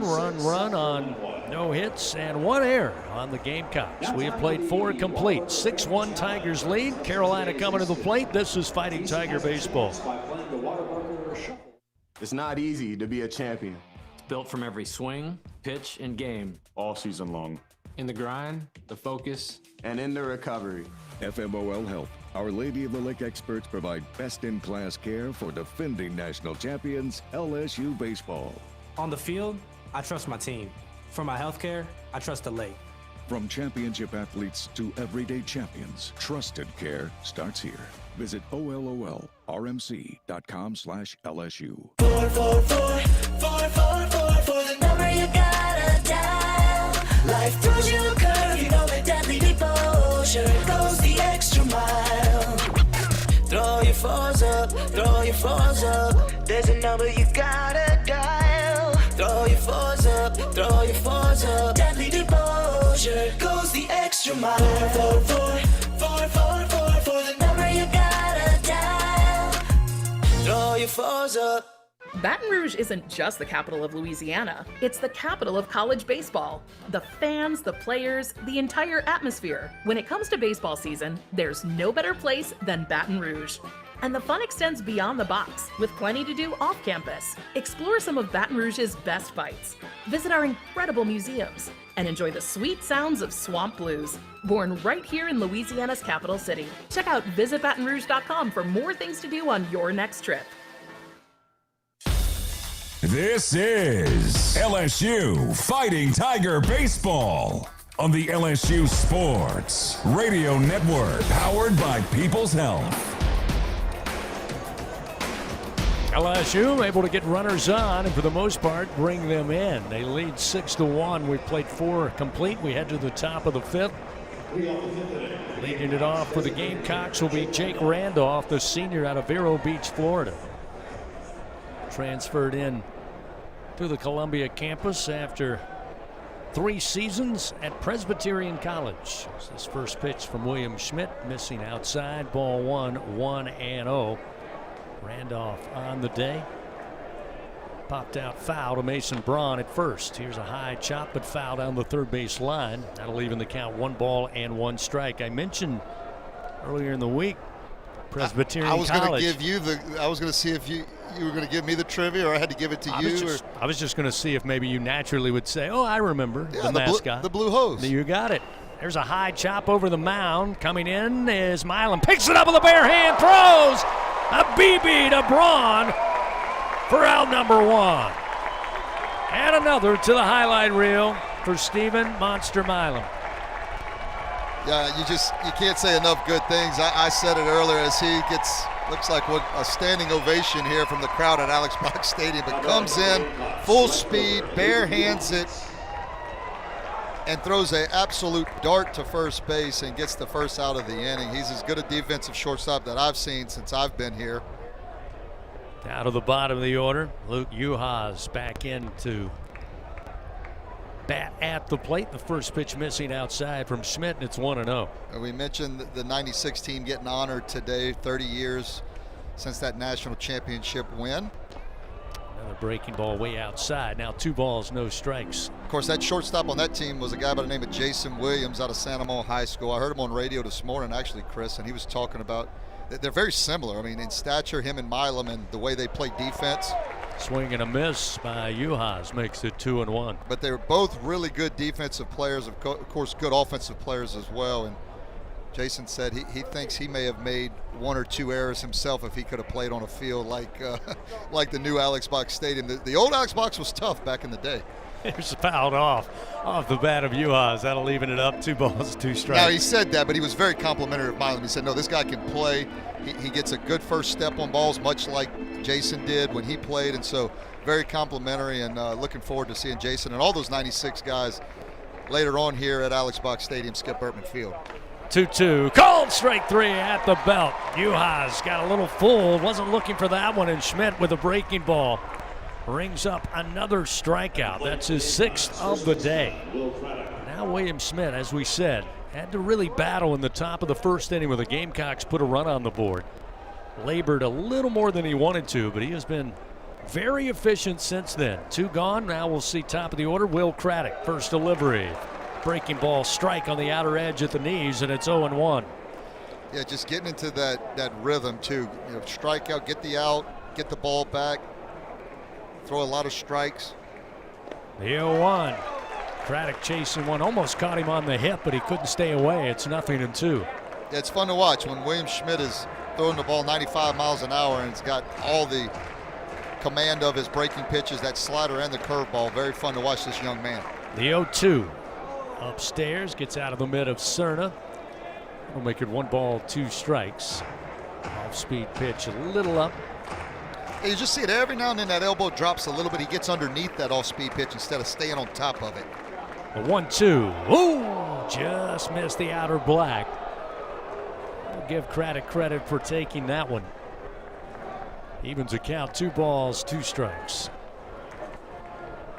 Reeves playing near the line at third. Milam shaded slightly towards third. And a little runner back left of the mound. Coming over to get it, Ruckert. Sidearm throw and safe. They'll say beating it out is Craddock, who was really moving up the first base line. Again, not a lot on that. Just got over the head of Schmidt left of the mound. Ruckert coming around second base trying to field it. But boy, when I looked up, I'm sure I got the same feeling that Ruckert got as he saw Craddock barreling down the line. It looked like LSU going to ask to review this one. LSU.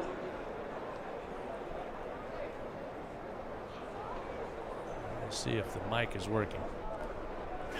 There we go. LSU is challenging the ruling of safe at first base. So they will throw out a challenge on the ruling at first, ruled safe. Well, Craddock got jammed really bad. I mean, it was 50 miles an hour off the bat, so it was not hit terribly hard. If Milam's playing normal position, he probably can come in and make that play. He probably makes the same play we just saw him make to lead off the game with lead off the inning with a bare hand, but Jack Ruckert had to make the play. After review, the runner at first base is out. Yep. LSU will retain their challenge and have 2 remaining. There you go. So a successful challenge, as always, brought to you by Acme Oyster House. So the LSU Tigers find that third out. Indeed, Craddock may have hurt himself. He took a major leap on that last run to the bag. Maybe one more step. He might have gotten there, but good throw by Ruckert. Great stretch by Braun, and that'll end it for the Gamecocks. Again, they come up empty. Another 0 on the board. We head to the bottom of the 5th inning. Tigers leading 6-1. They come to the plate. It'll be 6, 7, and 8 due up. Yaman, Ruckert, and Patrick. When we continue, this is Fighting Tiger Baseball. At Toyota, we don't just build trucks. We build something that's meant to last. That's why the 2026 Tundra is built to tough it out and to take it easy. Built to carry tradition and to make new ones. Built stronger, built louder, built here. The 2026 Toyota Tundra. Built in Texas, driven everywhere. Test drive at your local Toyota dealer or visit Toyota.com today. Toyota, let's go places. Feature availability differs based on trim. See Toyota.com for details. Southern Air Heating, Cooling, and Plumbing, your trusted experts for all your home service needs. With over 35 years of dedicated service, we prioritize your comfort and satisfaction. As an official partner of LSU Athletics, we bring our expertise to every game, from installations to repairs. Our team delivers honest pricing with no surprises. Call us today at 225-777-8888 and experience the difference with Southern Air Heating, Cooling, and Plumbing. Go Tigers! Hey, LSU fans, you're invited to Louisiana's largest casino resort, Coshada. Coshada Casino Resort has the largest and most spacious gaming floor in the Lake Charles area, with thousands of the newest slots, over 55 table games, live bingo and off-track betting, plus 3 beautiful hotels, delicious Cajun cuisine, and the #1 rated golf course in Louisiana. Coshada Casino Resort is proud to support LSU. Go Tigers! The powerhouse of college baseball plays here. Your home for the Fighting Tigers. The LSU Sports Radio Network, powered by People's Health. Edward Yaman the fourth to lead it off for the Tigers.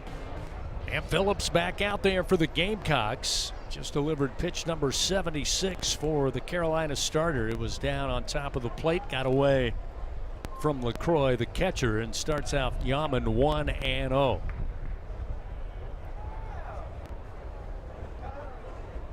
Yaman 0 for 2 on the day. And this one a strike at the knees with a fastball. 1 ball and 1 strike.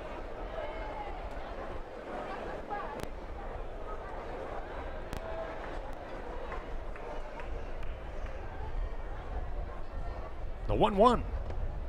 Want to strike again. Fastball just above the knees. 1 ball, 2 strikes. Yeah, South Carolina again with right-handed pitcher Parker Morlatt getting loose down in their bullpen, but Phillips has settled in semi-nicely here over these last couple innings.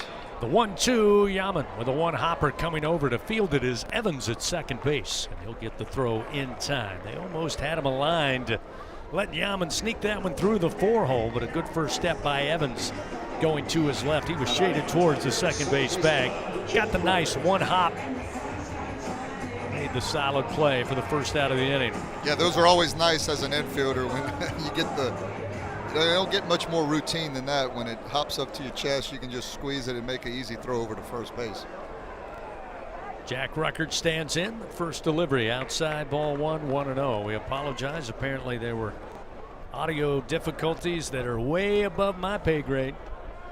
But I think all has been restored on the SEC Network Plus. Glad to have you back. Here's the 1-0. This one absolutely hammered off the bat of Ruckert. Right center field, going back to the track and having room. Uhas makes the play for the second out of the inning. That was a long run. Not sure who was going to get to it, Bach or Uhas, but the right fielder able to track it down for the second out of the inning. Now we'll see William Patrick. Patrick 1 for 2 down there in the 8 spot so far today. Yeah, these are the days you want to pitch if you're a pitcher, because that ball was hit 364 feet by Jack Ruckert, and probably on any other day that ball's hit 386 feet. But today it's just a long out to right center field. But Jack Ruckert put a charge into it. Just a tough day to hit with that wind galing in with that north wind today. Like I said, you don't see many days like this in May in South Louisiana.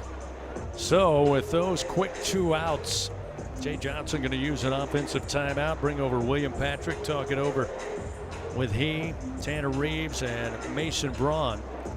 It's a 6-1 Tiger lead, 6 runs on 7 hits so far for LSU.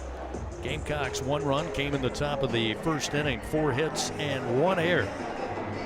So now the offensive powwow broken up. Patrick coming back to the plate.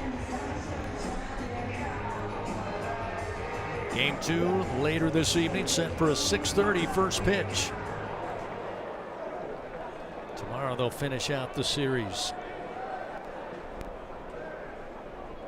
Phillips ready to work. Here's the wind. The pitch to Patrick. Drops in low across the dish, and it's 1 ball, no strikes. Yeah, right call yesterday, making the call to move to a doubleheader today. That's as much. We're used to rain here in South Louisiana. That was as much rain as I've seen in a long time, all day. So good call by all the experts. Fouled off the bat of Patrick. Evens the count, 1 ball and 1 strike. I know we were a little shy of our rain totals, so maybe yesterday got us back even. We'll have to check with our official meteorologist here in town. The problem is we needed rain. We don't need it all in an 8-hour window. We can spread it out over a few days. The 1-1, high chop, having to backpedal. Harmon gets by him, going to be handled by Scobie. Backing him up, the shortstop, though, will wisely just put it in his back pocket. No chance you're going to get William Patrick with that speed, but just a great Baltimore chop. Harmon was playing pretty even with that third base bag. Just over his head. Now batting for the Tigers, third baseman. Yeah, that's a situation where third baseman Harmon, even you got to respect Patrick because he runs so well for, to lay down a bunt. But even if he's playing back, I think the chop was so high, and William Patrick runs so well that it was not going to be a play, even if he were to catch it cleanly and make the throw over to first base. Now a throw over by Phillips to keep an eye on Patrick. Has Tanner Reeves waiting at the plate. Tanner 0 for 2 on the day. Fly ball out the left and a ground out into the double play. 5-6-3 last time in the third. Pitch from Phillips, a called strike, and it's 0-1.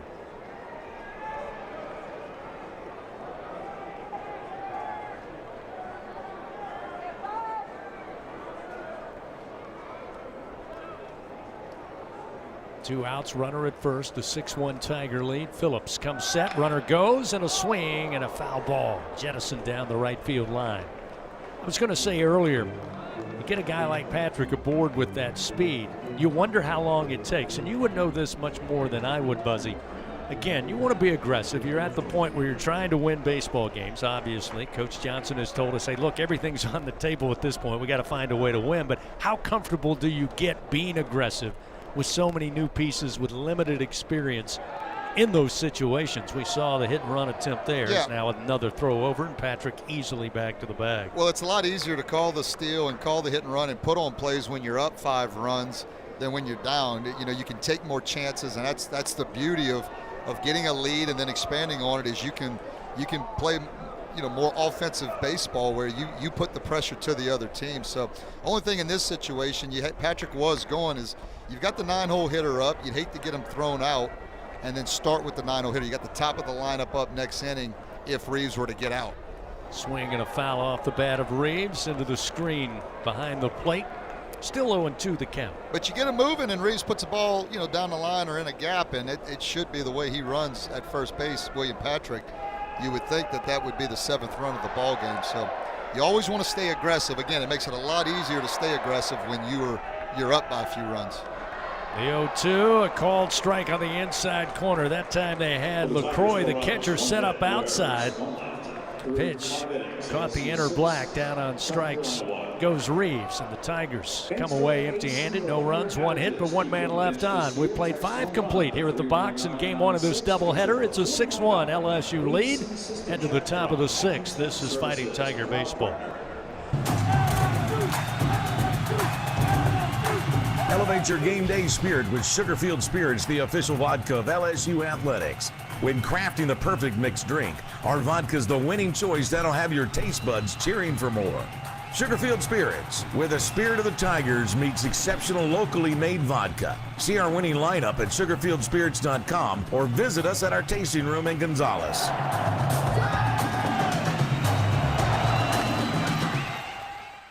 Hub International is Louisiana's premier employee benefits and commercial insurance brokerage. Hub can insure just about any risk that your business faces. Did you know Hub even insured the bonuses for our football coaches in 2022? Hub specializes in the construction, healthcare, real estate, and hospitality industries. Chances are you're probably already doing business with someone who does business with Hub. Turn to the agency that the Tigers, Saints, and Pelicans choose. Hub International. Visit them today at hubinternational.com.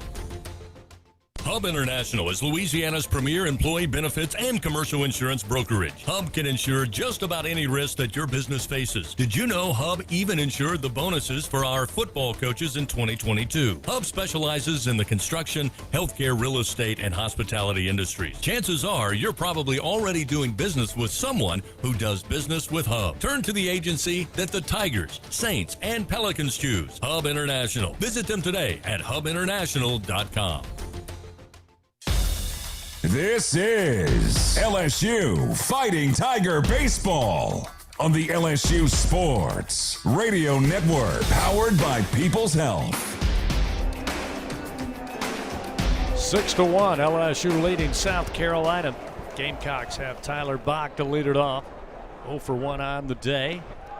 William Schmidt's first delivery, a called strike, and it's 0-1. Bach, center fielder for the Gamecocks.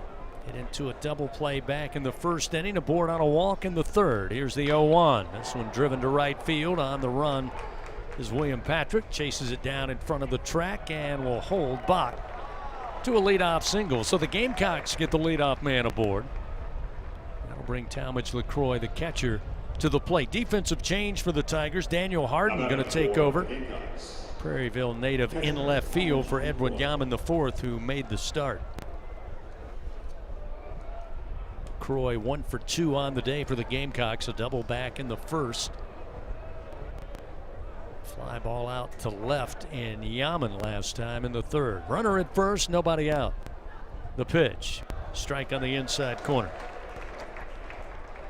LSU does have right-handed pitcher Grant Fontenot on the mound playing catch down in their bullpen.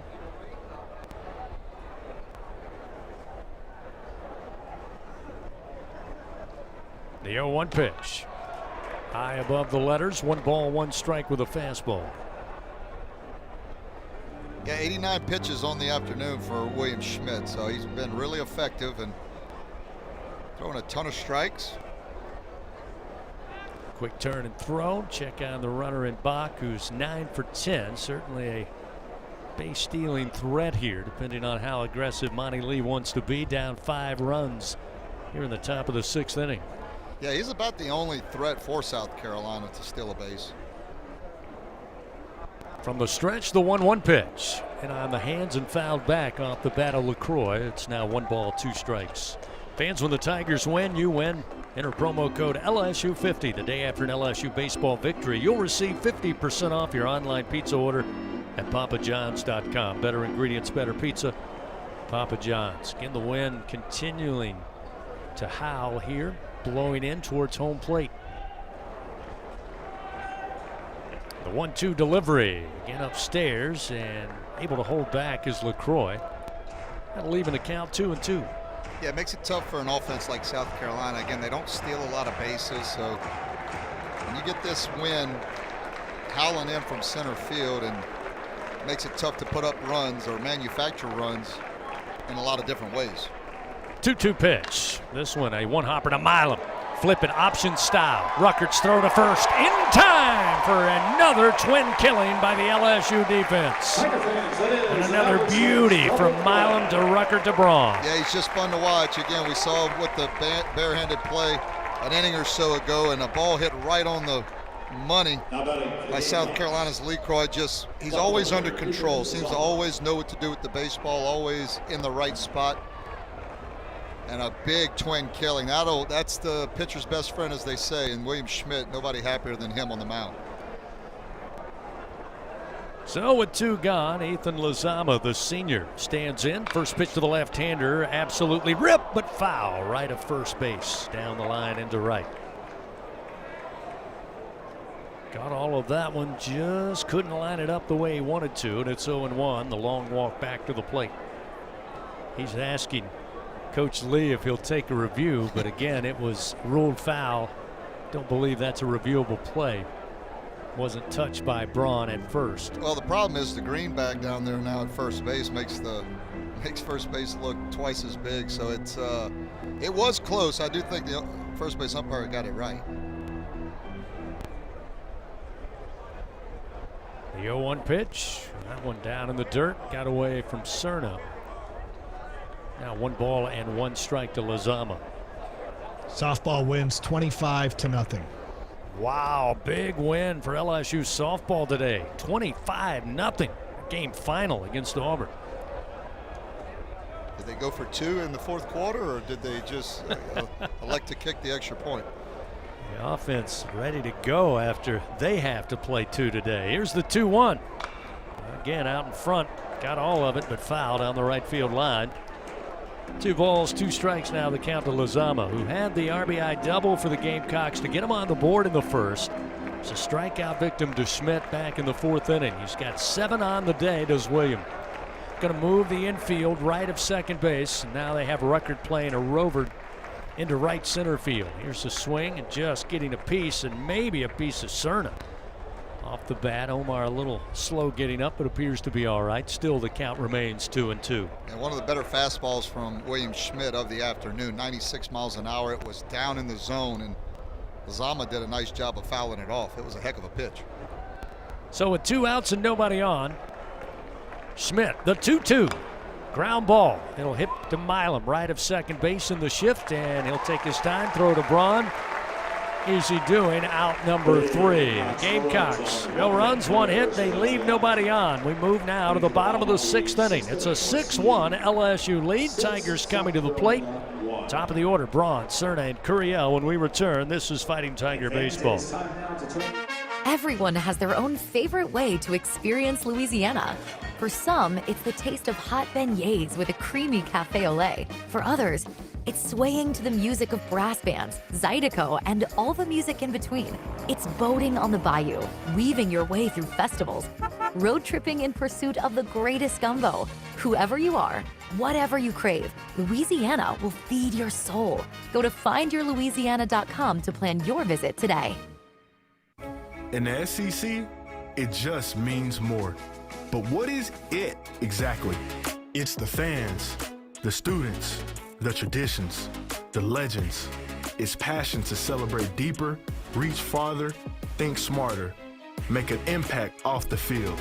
It's that intangible thing that happens when 16 schools raise the bar as one. Because in the SEC, it just means more. It's 4 a.m., Monday, and you're literally sucking baby snot through a tube because she's congested. Man, that's love. And if you love her that much, love her enough to make sure she's buckled in the right car seat. To make sure your child's in the right seat for their age and size, visit nhtsa.gov/the right seat. Show them you love them. Keep them safe. Visit nhtsa.gov/the right seat. Brought to you by the National Highway Traffic Safety Administration and the Ad Council. Live action of LSU Fighting Tiger Baseball continues from the LSU Sports Radio Network, powered by People's Health. Tigers lead 6-1 in game 1 of this 3-game series against the Gamecocks of South Carolina. They come into the bottom of the 6th with Mason Braun again atop the order, leading things off. Tigers 6 runs, 8 hits today. The Gamecocks 1 run on 5 hits and 1 error. Braun, first pitch way outside, as both coaches wanting to get an extended outing from their starters. Here's pitch number 90 from the Gamecocks, Amp Phillips, and it misses outside. Now quickly 2-0, the count to Braun.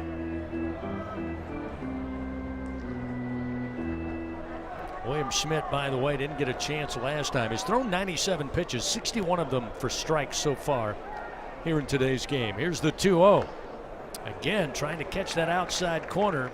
Trying to get some help from LaCroix, the catcher, but missing is Phillips. It's now 3 balls and no strikes. Phillips, on the other hand, has now thrown 91 pitches, 55 strikes. There's another on the outside corner. That'll make it 3-1 as Braun had the take on. Now he'll re-grip the bat, stand back in. Batting .307, the freshman out of South Bend. Bright future ahead in the purple and gold. Here's the 3-1. Missing, and ball 4 will put him aboard. So down to first. Well, South Carolina, we mentioned the right-hander down there in Parker Marlatt. You've got left-handed pitcher number 28, Hudson Lee, getting loose. And LSU still has Grant Fontenot. You talked about Schmidt. Obviously, he's going 6 innings up to this point. That's his second longest outing of the season, Chris. He did throw 7 1/3 against Dartmouth on March 1st. So now we'll see Omar Cerna Jr. Cerna today 1 for 1. Had a double his first time up. Swings this pitch low and inside. Lifts it foul out of play right side. Begins the at-bat 0-1. Cerna with that double in the first. Hit by a pitch in the second. Aboard on a walk in the fourth.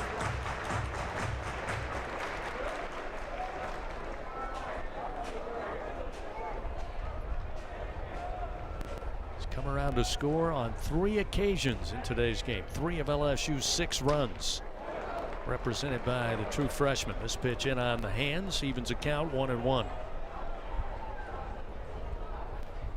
I mentioned the fact that Amp Phillips back out there as he approaches the century mark because didn't have a chance to talk to Monty Lee, but having talked to Jay Johnson, something tells me they both were approaching this game 1 of a doubleheader in a similar fashion. Cerna, a 1-hopper.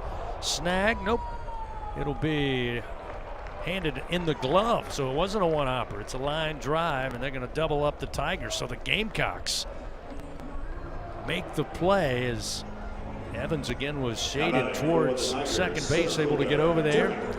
Goes from a runner on and nobody out to 2 outs. Well, I think it was going to be a double play either or, Chris. I do think he short hopped. He did. He did.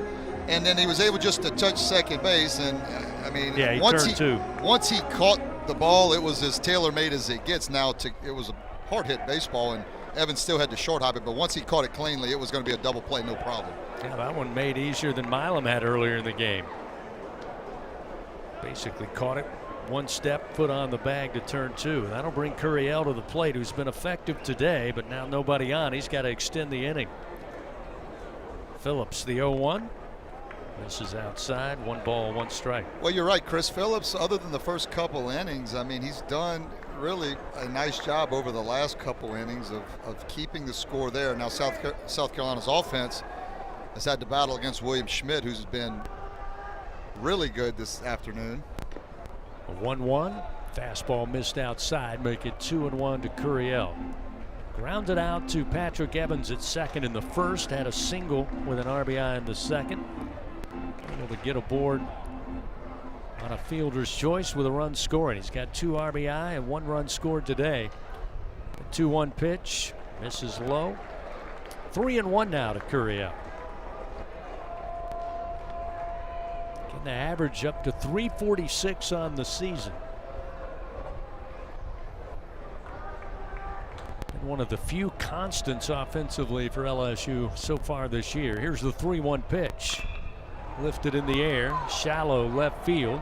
Again, 3 Gamecocks converging in foul territory, and eventually it's Harmon who gloves it for out number 3. So the Tigers go scoreless in the bottom of the 6th inning. They still lead 6-1. No runs, no hits.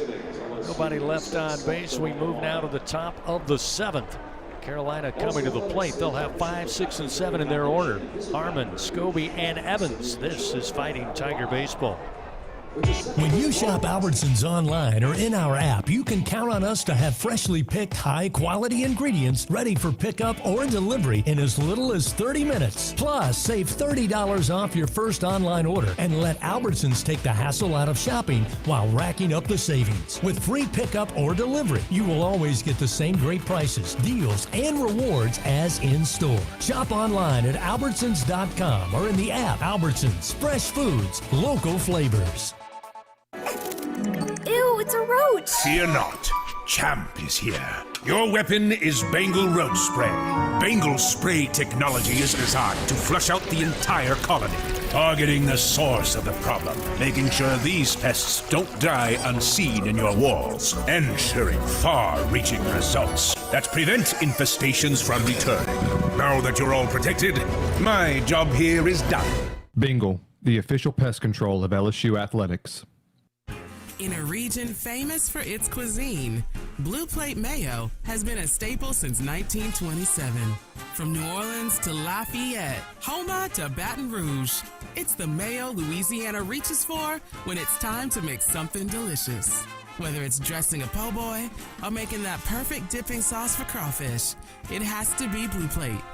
Blue Plate Mayo, the official mayo of LSU athletics. That's the good stuff. The powerhouse of college baseball plays here. Your home for the Fighting Tigers. The LSU Sports Radio Network, powered by People's Health. Today's game, fans, brought to you by Dudley DeBosier Injury Lawyers, official partner of LSU Athletics. Remember, 444-4444. Go Tigers. LSU leading 6-1 in the first of 3 against South Carolina this weekend. Tigers going to make a pitching change to start the top of the 7th inning. Grant Fontenot will take over, the right-handed reliever. Pitching change powered by Sunshine. Remember, if you need a game-changing upgrade, trust Sunshine, your hometown John Deere dealer in Louisiana. Keep your home turf in tip-top shape. Well, Grant Fontenot on for LSU, making his 17th appearance of the year. He's 0-1 with a 3.74 ERA. Does have 2 saves in 21 2/3 innings pitched. He's given up 9 runs, 13 walks, and 31 strikeouts. It's an electric fastball. It's going to be 95 to 99 miles an hour. First delivery, breaking ball missed outside to Dawson Harmon, and it's 1-0. He's got a curveball, a slider, and a changeup. Pitch from Fontenot, working quickly, misses low, and it's quickly 2-0. Yeah, slider's going to be hard. The slider's going to be more like upper 80s, 87 to 90 miles an hour, almost more of a cutter. And then he'll throw that curveball in there from 81 to 84 miles an hour. Ground ball towards third, going to be handled on the short hop by Reeves, and the throw across the diamond on the money to Braun for out number 1. So Harmon, who had struck out twice to William Schmidt, Fontenot elicits the ground ball out 5-3, 1 away, and now we'll see KJ Scobie, the shortstop. Yeah, he closed the book on William Schmidt now that Fontenot's in the game, and heck of a job, exactly what LSU needed. Coach Jay Johnson's got to be excited about the 6 innings pitched. 5 hits, only 1 run, 1 walk, 7 strikeouts for William Schmidt. 97 pitches, 61 strikes. Fastball from Fontenot at 97 finds the zone on Scobie, and it's 0-1. Scobie today popped out to Milam in the 2nd, had a single back in the 4th. Huge swing, but it comes up empty on a heater by Fontenot, and it's 0-2. Wind really picking up now. Blowing straight in towards Buzzy Heidel here in the booth, straight behind home plate. Here's the 0-2. Check swing and a fair ball right of the mound. Fontenot going to pick it up. Toss over to Braun, and 2 gone.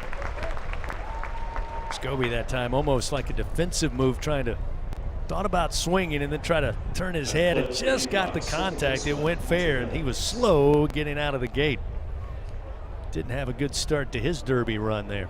Yeah, I don't know what's more intimidating with this wind, Chris. Trying to hit when the pitcher's got it behind his back and you're trying to hit into it, or standing over a 170-yard shot over and carry water with wind right into your face on a par 3. So. Not optimal either way. No, there's not. A strike on the outside corner with a breaking ball from Fontenot, and it's 0-1. I'd call that a 2.5 club win if you're playing today. Maybe even 3. Pitch missed low, 1 ball, 1 strike. Yeah, 2 quick outs for Fontenot, though. Good job of coming on and picking up right where Schmidt left off, throwing a lot of strikes. You've got the lead. It's collecting outs at this point, getting late in the game. The 1-1 delivery. Rocket shot to right field. Patrick on the run. Patrick, and he tracks it down and makes the play on the track in right.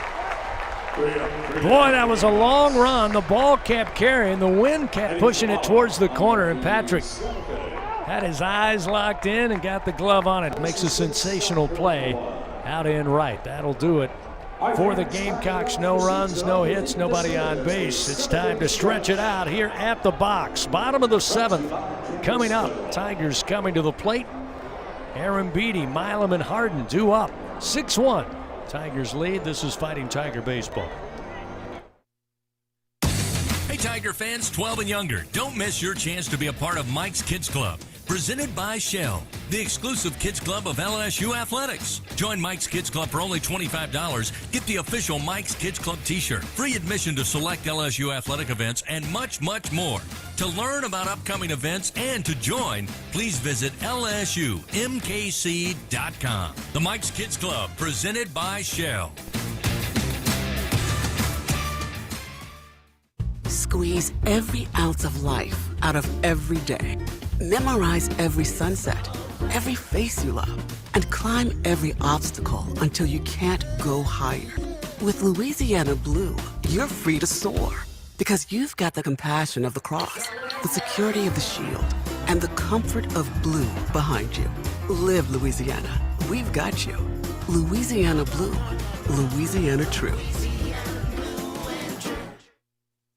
Get ready, Tiger fans! Venture Global is proud to partner with LSU Athletics, powering Louisiana and the world with clean, low-cost, reliable energy and fueling the future of our great state. As we cheer on the Tigers this season, we're also driving innovation, creating jobs, and supporting our local communities. Together, we're building a brighter, more sustainable tomorrow. Venture Global, proud partner of LSU Athletics, powering champions on and off the field. Go Tigers! The 7th inning stretch of LSU Fighting Tiger Baseball was presented by Coshada Casino Resort, Louisiana's best bet. Bottom of the 7th inning. LSU coming to the plate. Kate Aaron Beatty to lead it off. Tiger DH today, 1 for 3. Single with an RBI in the first, strikeout victim in the second. Drove in another run on a fielder's choice back in the 4th inning. Listen up, fans. It's bold and fun. Play It's a Louisiana Thing from the lottery. Top prize, $235,000. Louisiana Lottery.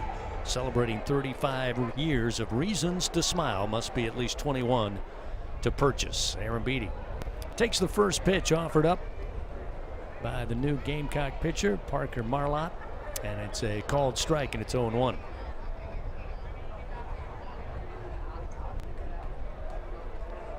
Righty on righty. Pitch missing outside. 1 ball, 1 strike. Yeah, Marlott making his 15th appearance of the year. He has a 6.62 ERA. Does have 1 save. 17 2/3 innings pitched. He's given up 13 runs, 10 walks, and 19 strikeouts. Just missing the outside corner with that delivery. Makes it 2-1. He's got a 90 to 94 mile an hour fastball. He's a fastball, curveball, cutter pitcher, so 3 pitches. It's going to be a lot of curveballs to left-handed pitchers. He'll mix the cutter and the righties. Breaking ball. 12-6 action. Drops in right at the thighs across the plate. Make it 2-2. Yeah, typically nowadays you've got that curveball, sits more at the 80 mile an hour range, maybe even the upper 70s. And the slider for pitchers is going to be more mid-80s. 2-2 lifted in the air down the line in right field, giving it a look, but out of play. We'll keep the count 2-2 now to Aaron Beatty. Close the book on Phillips for South Carolina. He went 6 innings of work, gave up 8 hits, 6 runs, 5 of them earned, 4 walks, and 3 strikeouts. 2-2 delivery and a called strike 3. That was a great pitch that time. Had Aaron Beatty fooled. Thought maybe it would break a little bit more, but that off-speed delivery found a lot of the plate just above the knees, and Aaron Beatty down on strikes. Marlott records his first punch out of the bullpen, and there's 1 gone. That's that traditional 12-6 curveball. Again, it's not thrown terribly hard, 80 miles an hour, but it's got, on a clock, it goes from 12 to 6, so it's breaking more vertical than it is horizontal. Stephen Milam's had a good day so far. 2 for 3 at the plate. Takes the first pitch and a called strike at the belt, and it's 0-1.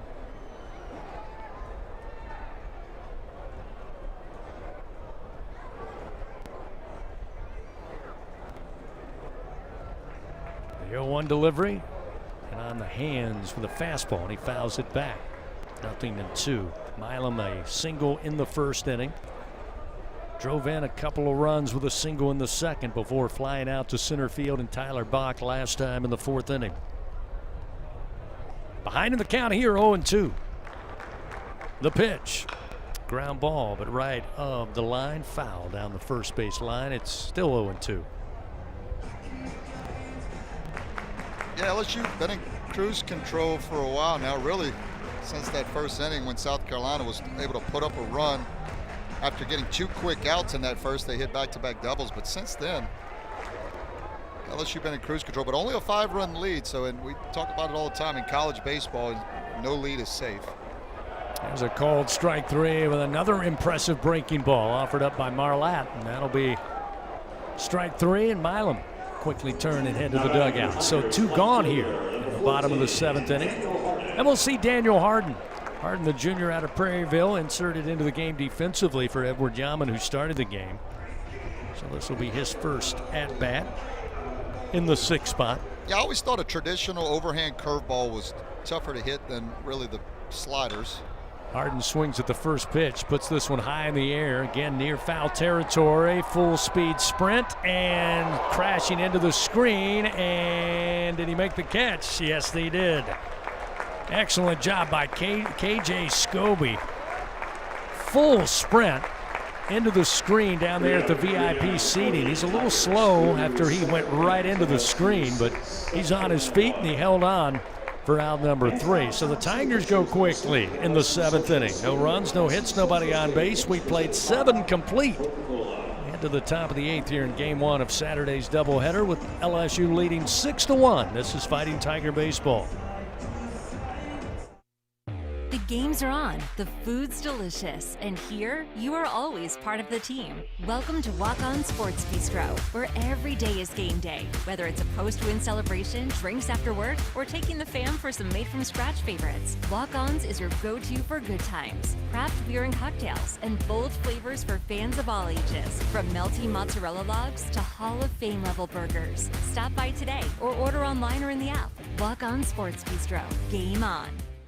Hi, this is Chef Kevin Belton for People's Health. If you have diabetes, heart failure, or cardiovascular disorder, and you have Medicare, ask about a People's Health Chronic Condition Special Needs Plan. It's a Medicare plan designed to help with the unique needs that go along with these chronic conditions. Call People's Health today. Your benefits could start as early as next month.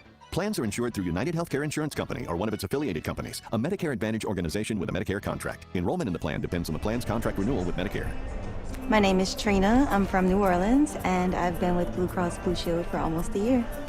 Last year, it was right after my husband and I got married, I was diagnosed with a heart condition. When I received the diagnosis, I was terrified. And it was just so reassuring to know that I was covered. Knowing that I could really swing those costs was a security like none other. It's empowering. It's very empowering. Live action of LSU Fighting Tiger Baseball continues from the LSU Sports Radio Network, powered by People's Health. Carolina comes to the plate, top of the 8th inning. Jake Randolph to lead it off. Grant Fontenot back out there for his 2nd inning of work.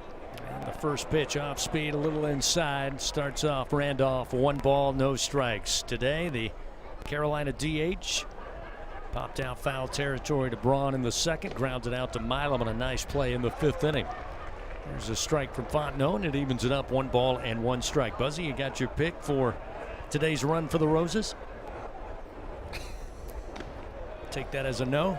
There's the 1-1. It misses outside. It's 2 balls, 1 strike. I don't know what's tougher, you asking me the name of mascots across the East Coast or the fact that I have no idea who's running in the Kentucky Derby. 2-1, going to be lifted for a base hit to left field off the bat of Randolph. So the Gamecocks get the leadoff runner aboard.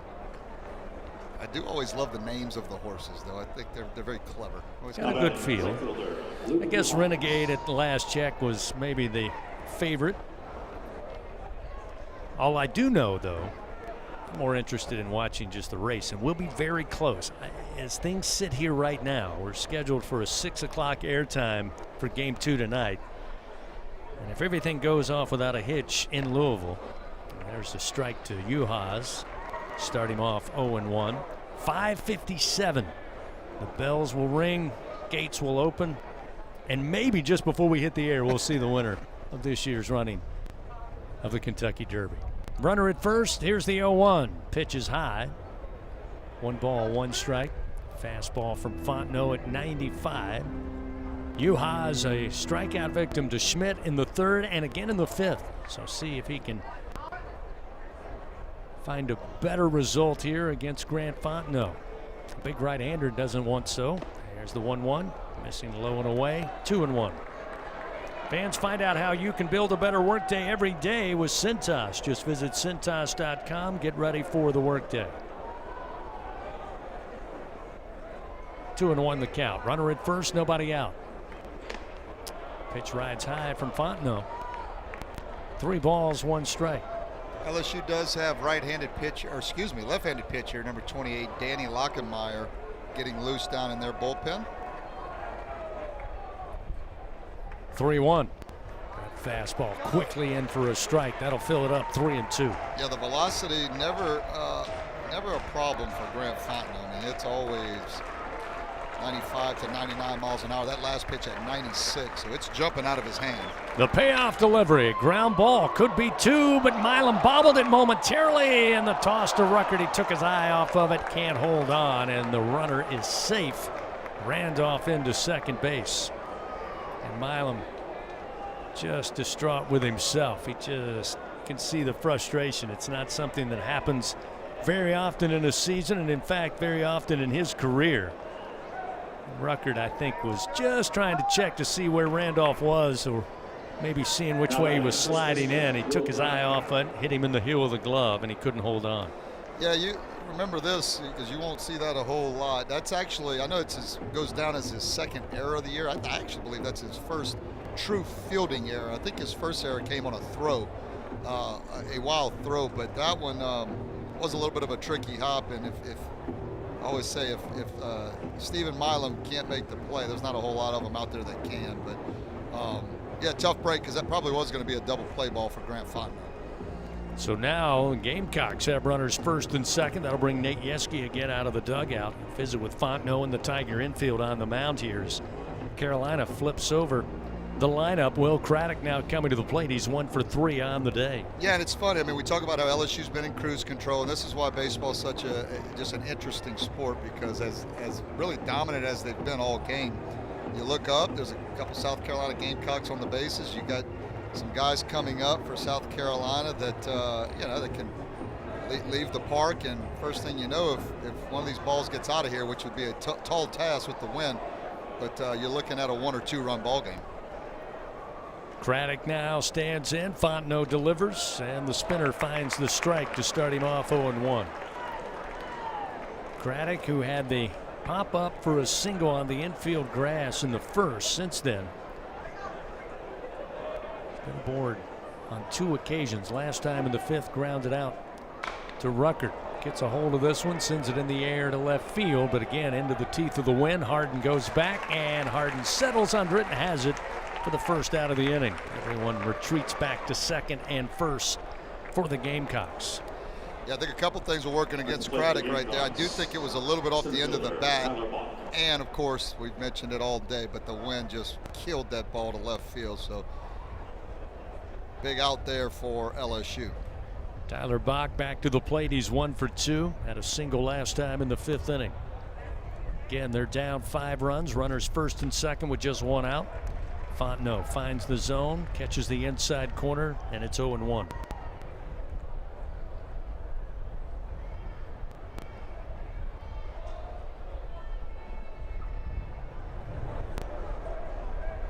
Runners take their lead. Fontenot comes set from the belt. The 0-1. Just missed the outside corner. That time had Bach leaning in to take a look, but he stays away to even the count 1-1.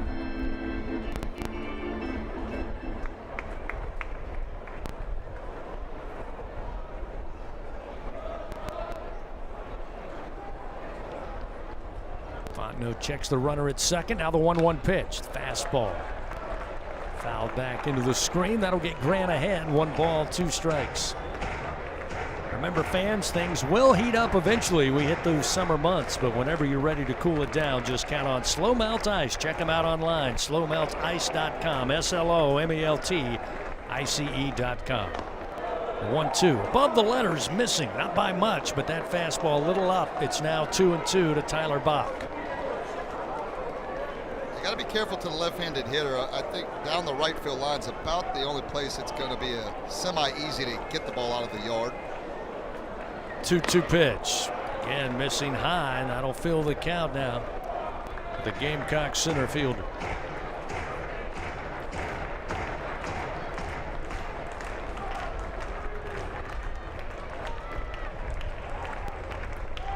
Payoff delivery. Hit foul left side.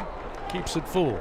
Double barrel action now in LSU's bullpen as Devin Sharon is the right-handed pitcher. He'll start playing catch with Danny Lockenmeyer, the left-handed pitcher. Randolph at second, Uhas at first, 1 down. Another payoff delivery, outside corner, called strike 3. Bach down on strikes. Fontenot with his first punch out and a huge second out of the inning. Yeah, big pitch from Fontenot at 96 miles an hour. Bach, I don't know if he thought it was down or out or both, but I know at 96 that's a tough pitch to hit, but it was a perfect spot for Grant Fontenot and a big second out for the LSU Tigers. Talmadge LaCroix, the veteran catcher, 1 for 3 today. And a double back in the first. Stands in. Runners first and second, now 2 down. Fontenot trying to wiggle off the hook here with traffic aboard. A big swing and a miss on the first offering. It's 0-1.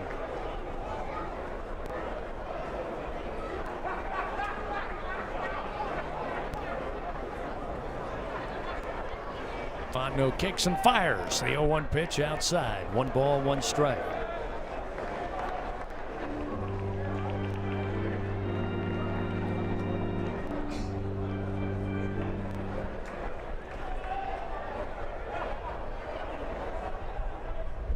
LaCroix waits on the 1-1 delivery. Here it comes, and on the hands, he fights it off, fouls it back, falls behind in the count, 1-2. Yeah, sticking with the fastball, Fontenot for those first 3 pitches. I'm okay if you want to show him the off-speed pitch. I don't think it needs to be in the strike zone at 1-2. And if you do go to it, you got to get this thing out of the zone. See if you can get LaCroix fishing for one. 2 outs, runners first and second. The 1-2 delivery. He went with the pitch up. Elevated fastball, staying away is LaCroix. That'll even the count 2-2. Yeah, and I'm okay with that. If you can go with the fastball, and he got a little extra out of it, did Fontenot. Got it up to 97 miles an hour, just a tick too high, and couldn't get LaCroix to swing at it. 2-2 delivery, and fouled back. Staying alive again is LaCroix on an off-speed pitch up. Too close for him to take, so he fought it off. Still 2 balls, 2 strikes.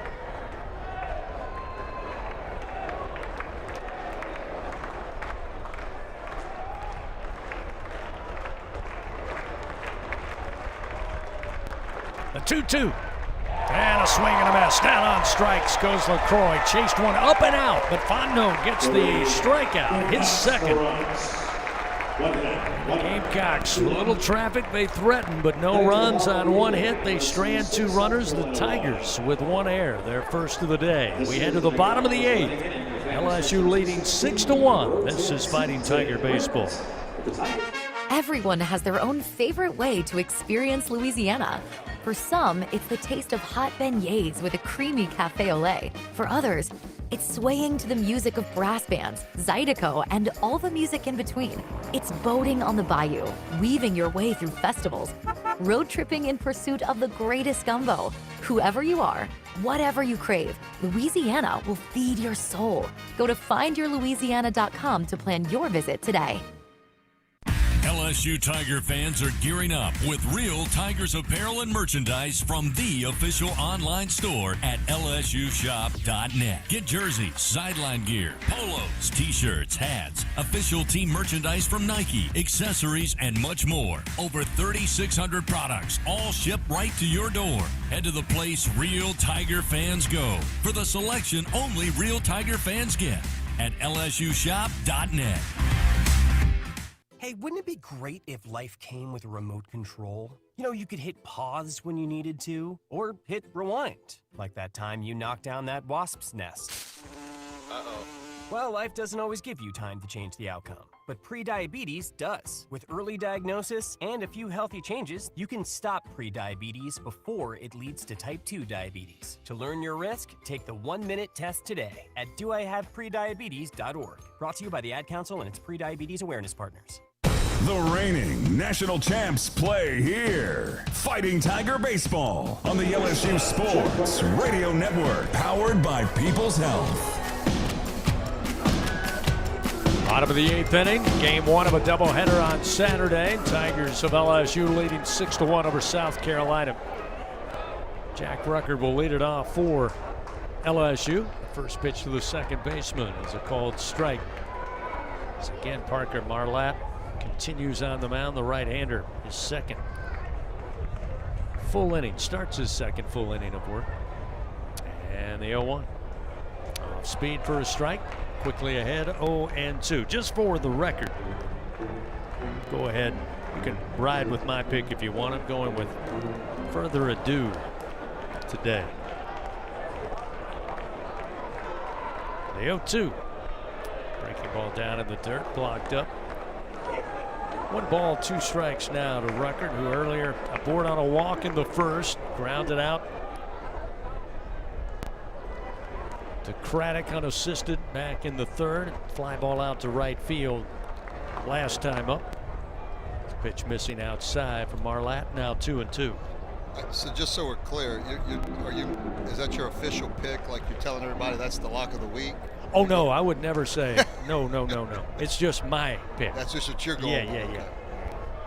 Here's the 2-2. Ground ball, 1 hopper. Scobie takes it with the glove, throws across in time for out number 1, and Ruckert retired. At the plate for the Tigers, right fielder, Will Patrick.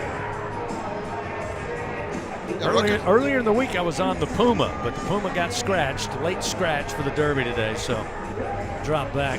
Further Ado. William Patrick now stands in with 1 away. William 2 for 3, having a good afternoon. Marlatt comes set. The right-hander fires. Patrick shows bunt, but can't make contact.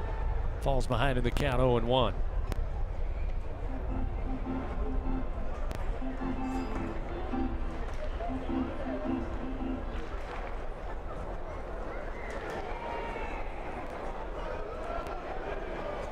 Marlatt comes set. The 0-1 delivery at the knees, off speed. Patrick behind, 0-2. Well, my instincts want to tell me Right to Party is who Yeah, see, Right to Party's a good name, but I think at last check he's been scratched. There's a foul down the third base line. Yeah, so let's go. How about this? We're going to go with Chief Wallaby. So I like that.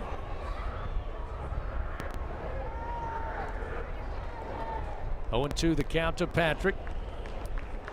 This pitch, another great breaking ball. Again, a lot of 12-6 action, and Patrick with no offer. Marlatt, a couple of impressive strikeouts, 2 gone in the bottom of the 8th. I always thought the overhand curveball, I mentioned this a couple innings ago, is sometimes the toughest pitch. When you've got that big 12-6 break dropping into the zone, and a lot of times it's hard for your eyes to pick that up. When that slider is more horizontal, easier, semi-easier to make contact with it, but they're not picking up the curveball right now from Marlatt. First delivery just inside, missing to Reeves. 1 ball, no strikes. Tanner looking for his first hit of the day. He's 0 for 3. The 1-0. Down the middle for a strike, and it's 1 ball, 1 strike now to Reeves.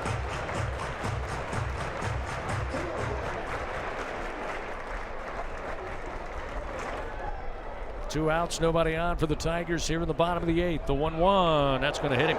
He tried to jump out of the way, but the baseball eventually found him. So Tanner, hit by a pitch, will reach base. Extends the inning for the Tigers. Gets LSU back to the top of the order, Mason Braun.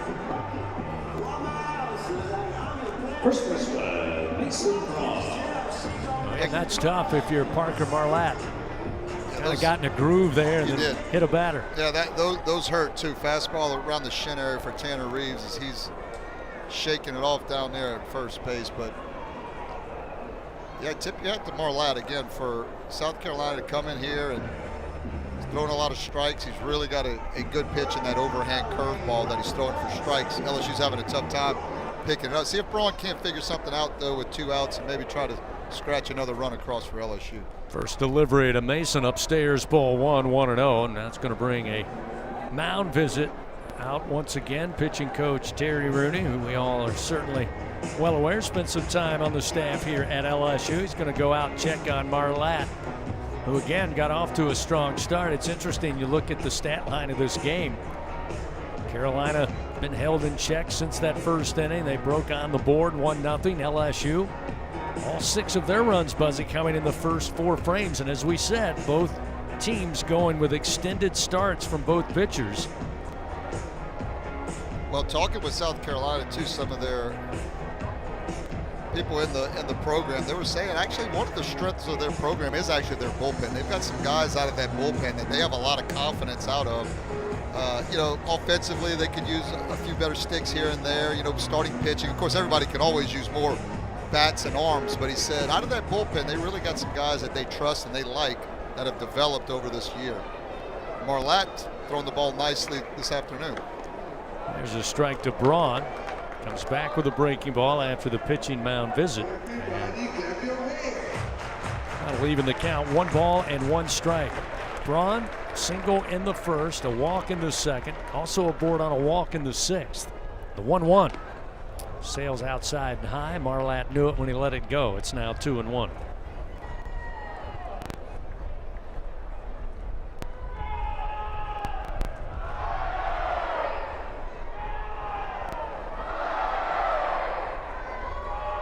Two-1 delivery. I'm gonna miss high. Now 3 balls, 1 strike. Mason Braun now see if he can tunnel Marlatt, give him a pitch he can handle and drive. Well, that's what you're looking for at 3-1. If you're looking dead red fastball and you get it, put your best swing on it. That one low and inside. He went to the fastball, but it's out of the zone, and Braun will reach base for a 3rd time today. That'll move runners first and second now with 2 outs and bring Omar Cerna to the plate. The Gamecocks once again will shift their infield. They'll bring Harmon closer to the bag at 3rd. Scobie pretty much straight up at shortstop, and they move Patrick Evans left of second base. Yes, South Carolina still has their left-handed pitcher Hudson Lee getting loose down in their bullpen.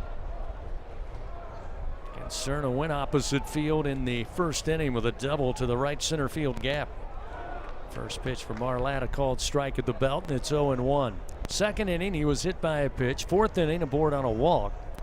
And had a 4-3 ground out last time, did Cerna. In the 6th inning, he's got runners first and second, 2 outs, and a 6-1 LSU lead. That one gonna miss, maybe low, maybe a bit outside. Pretty good looking pitch that time for Marlatt, and it's 1-1. Yeah, I think it was down. They had it down just a little bit, but Marlatt has been good with the curveball. Fastball not overpowering, 89 to 90 miles an hour. Cerna reaches out, ground ball, going to be hit to Evans, and the second baseman going to try to win the race and do so at second for out number 3. So the Tigers finish up, no runs, no hits. They leave 2 men on. We head now to the top of the 9th. Last chance for the Gamecocks here. Down 5 runs. They'll send to the plate in the top of the 9th. It'll be 4, 5, and 6. Lozama, Harmon, and Scobie when we return. This is Fighting Tiger Baseball. Now's the time to get a great deal on select Kubota compact tractors. The Kubota L Series is the #1 selling compact tractor in the U.S. They're designed for easy operation and feature performance meshed attachments. Right now, bring home select Kubota equipment with 0% financing available or save up to $6,000. Now through December 31st. See us or go to KubotaUSA.com for full disclaimer.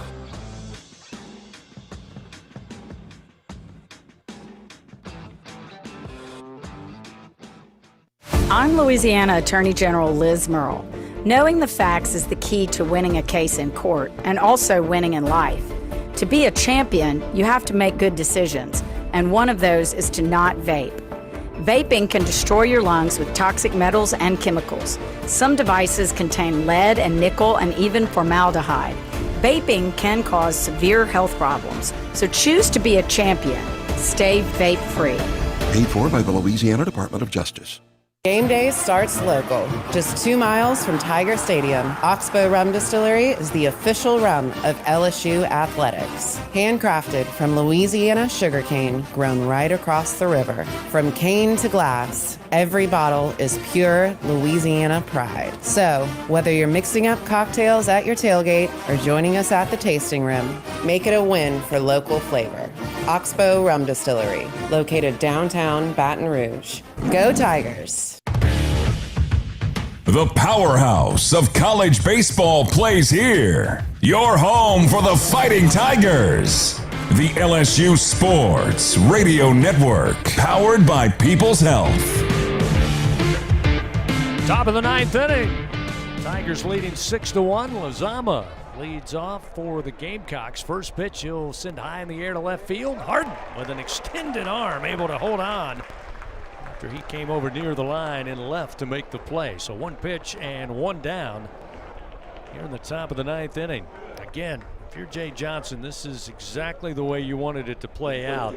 William Schmidt goes extended, puts together a great performance in a starting role. Now Grant Fontenot, just the second pitcher of the day, been off to a good start as well out of the pen as Dawson Harmon fouls the first pitch off to the right. I say that, Buzzy, by saying I know Monty Lee doesn't like the way the scoreboard looks right now, but as you were talking last inning, very talented bullpen, so they also have so far just utilized 2 pitchers. They've got a ton of arms to battle through the next 2 contests. There's a swing and a miss. Fontenot comes back with a heat, and it's 0-2 to Harmon. Well, the reality is both teams would love to have a sweep of each other, right? But when the game's going on, you've got to play. Once you see that you're down, you've got to play the weekend and try to figure out ways to best manage your pitching staff to figure out a way to win the next few games. Since you don't take this game and just throw it down the drain, but you've got to kind of manage your pitching staff. South Carolina's actually done a good job of that today, all things considered. That pitch missed outside, making 1-2. Fontenot with a spinner across the plate at the knees, and Harmon knew it. Turned about face and slowly walks to the dugout. That was a great pitch by Fontenot. 2 gone here in the top of the 9th. Fontenot recording his 3rd strikeout out of the bullpen, and that'll bring KJ Scobie to the plate with nobody on and 2 outs here in game 1. In the top of the 9th. First pitch from Fontenot. Swing and a miss. Maybe got a piece, but held on to by Cerna, and it's 0-1. Yeah, the good thing about LSU is they can figure out a way to get this last out. They'll win the first game with only using 2 pitchers, as you said. That hasn't been the recipe for LSU really the whole year. They use a bunch of pitchers typically in ball games. Pitch inside. Scobie brushed off the plate. 1 ball and 1 strike to the Gamecock shortstop.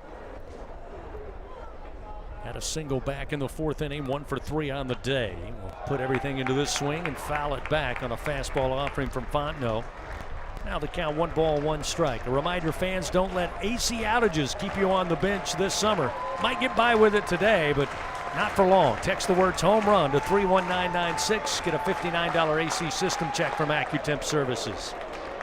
Fontenot's 1-2 pitch.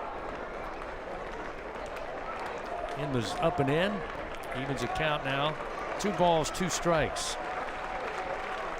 2 outs, nobody on. Top of the 9th. The 2-2 and a swing and a foul tip, but held on to by Cerna. Fontenot with a strikeout, and the Tigers take game 1 of this doubleheader by a final of 6-1. Fontenot with strikeout number 4 out of the bullpen. Strong showing today by both he and starter William Schmidt, and the offense produces enough early in the first 4 frames to hold on to victory. With the win, the Tigers move to 26-21 on the year, 7-15 in SEC play for the Gamecocks. They fall to 22-25. They are now 7-15 in SEC action. All over with in game 1. We get ready for game 2 later this evening. First pitch at 6:30. The final today in game 1. LSU 6, South Carolina 1. This is Fighting Tiger Baseball.